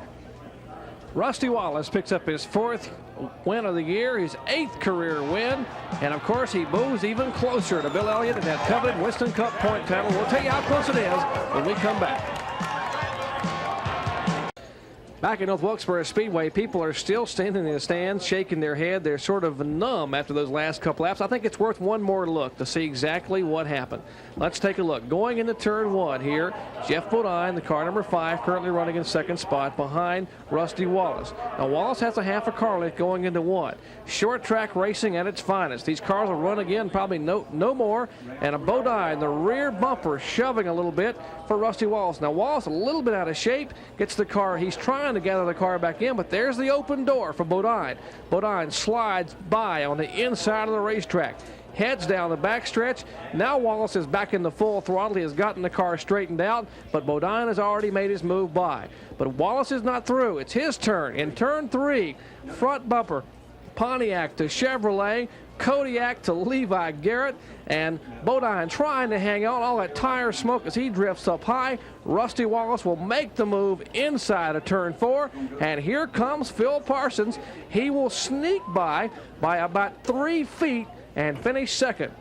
What a finish here at North Wilkesboro Speedway. Our Goodyear driver of the race, well, there he is in Victory Lane, Rusty Wallace, for his efforts from coming back from adversity so many times today. And a tough day for Rusty Wallace. And a driver who's had even a tougher day, standing by with our Benny Parsons, is Jeff Bodine. Jeff, it was a long day, but looked like it was going to be a good day there for a moment. You tell us what happened that last lap and a half. Well, the last lap and a half, I guess that is really what the race boiled down to. It's amazing to me how these 400-lap or 500-mile races can come down to those last few laps to decide the whole race. It doesn't matter what you did in the beginning of the race. It was just at the end. And we'd got blocked when a car spun out coming off turn 4, and I was leading a race, and I went to go around Ernie Irvin, and he didn't do it on purpose, but he got in my way, and I couldn't get to the finish line. And Rusty and I both went to the inside, and Rusty beat me by, what, an inch or so. That put him ahead on that restart, and that's a good place to be here at Wilkesboro on a restart with, what, 5 or 6, 7 laps to go. And we took off, and it looked like Rusty slowed his pace down to try to protect that inside. He knew we were there, and we could get up underneath him. It'd be all over. He slowed down so much it let me catch up, let me run better. Coming into the first corner on the last lap, he got a little wiggly, tried to really hold it down tight, wiggle a little bit, and I bumped him. Of course, that made him wiggle a little bit more, and I slid underneath him. Going in the third corner, I thought I had it made. Just one corner to go. Just get through 3 and 4 and get to the finish line, and you got it. And next thing I knew, I was sideways. And I was low on the racetrack. I don't believe he got underneath me, but I just ended up sideways and broad slid through the whole corner. I guess I'm lucky I didn't spin out and cause a wreck. Your brother, Phil Parsons, beat me to the line. He ended up second. I ended up third. So we lost a couple spots there in just one corner. But it was a great race. The Levi Garrett car run good, and you know, we're proud that both Conwood cars are up front. Rusty Kodiak cars in Victory Lane, we're third. It was a good day for Conwood. And there's another car, tobacco car, finished second, and Dick Bergen was him right now, Phil Parsons. Yeah, and Phil's with his wife, Marcia. Phil, what a good run today. You really ran strong. Well, thank you. We really ran pretty well all day, but we made a tire change early in the race and got really back behind the leader, so we never were up front to show it. But Richard and all the guys kept plugging. We changed tire brands 4 times during the race, and I told Richard about a month ago, I said, Richard, you know, hang in there, we'll have a good run, because we've had some incredible bad luck, especially here lately, but with Richard just about all year. And I told him, we said, we'll get us a good run one of these days, and we got it for him today. You thought you had a shot to win this thing toward the end. Well, I really did. I knew, you know, Bodine got in a rush. It looked to me like going in one, nudged him a little bit to get him out of shape and got around him. So I said, well, Rusty's going to return the favor going in 3 here. And I said, if I can get close enough, if they can get enough out of shape, we're going to win this thing. But Bodine got enough out of shape that we beat him, but Rusty didn't get enough out of shape. And that's what being a smart race driver is all about, playing the odds and watching your competition. An impressive performance by Phil Parsons indeed, changing tires and holding on all afternoon. An impressive afternoon, Ned. Tremendous effort by a lot of people. Boy, it really was, Jerry. I can't wait till we get to the North Carolina Motor Speedway at Rockingham next Sunday. They got to be selling tickets right now. We'll be there to carry it on ESPN. Rusty Wallace takes the Holly Farm 400. Phil Parsons is second. Jeffrey Bodine will finish third. Bill Elliott is fourth. And Terry Labonte is fifth. The results and the point standings when we come back. Back in North Wilkesboro Speedway, the Holly Farms 400 is history, and Rusty Wallace has won it. And we were watching that last lap battle between, of course, Jeff Bodine and Rusty Wallace. It was another battle going on back for 4th spot. Let's take a look. Here is the 4th place car, Terry Labonte. Elliott trying to get by him. Elliott currently in 5th, and Kenny Schrader in front of Labonte. He can't get by, and Elliott dirt tracking out of turn 4. All that smoke, and Elliott still will finish in 5th spot. A good effort by Bill Elliott, and he's standing by in the garage area. Bill, I didn't know you were a dirt track racer. Well, I try not to be. You know, there at the end, we didn't change tires, decided to stay out. And I was just trying to beat Labonte back to the line. But, you know, still we had a great day. You know, the Coors Motorcraft Thunderbird did a good job all day long. You know, we went out and we did what we needed to do. We led some. We run good most of the day. I kept having troubles. Either the car would be tight or it'd be loose. I never could get what I needed in the middle. And, you know, we worked hard on it all day. But, you know, still, Rusty ran a great race, come up winning the race. And, you know, as many cars as still left running there in the lead lap, I didn't feel too bad about today. You came out of the race with an 89-point lead. You're going to 3 racetracks that basically you've always done very well at. How do you think? Is that enough? Well, you know, what is enough? We won't know till the end of the year. And the thing of it is, Rusty's running good right now, but I feel like we're strong at those places too. And the main thing we got to do is go out and run hard. And if we fall out, you know, no matter what, if it's 100 points or whatever, you know, he'll win a championship. If not, we'll win it. Bill, good luck. Thanks. Thanks a lot. Outstanding effort by Bill Elliott. He will finish in 5th, as we said. And the point championship, let's take a look and see how the points break down now. 4,028 points for Bill Elliott. 3,939, a difference of only 89 points now. So Rusty Wallace has gained an additional 20 points today. He gained 15 last week. That's 35 points he's gained on Bill Elliott in 2 races. And Dale Earnhardt, of course, he will drop back some, finishing in 6th, 3,840 points. He is now 99 points behind 2nd place Rusty Wallace. So with the Holly Farms 400 history now, and Rusty Wallace closing in on Bill Elliott,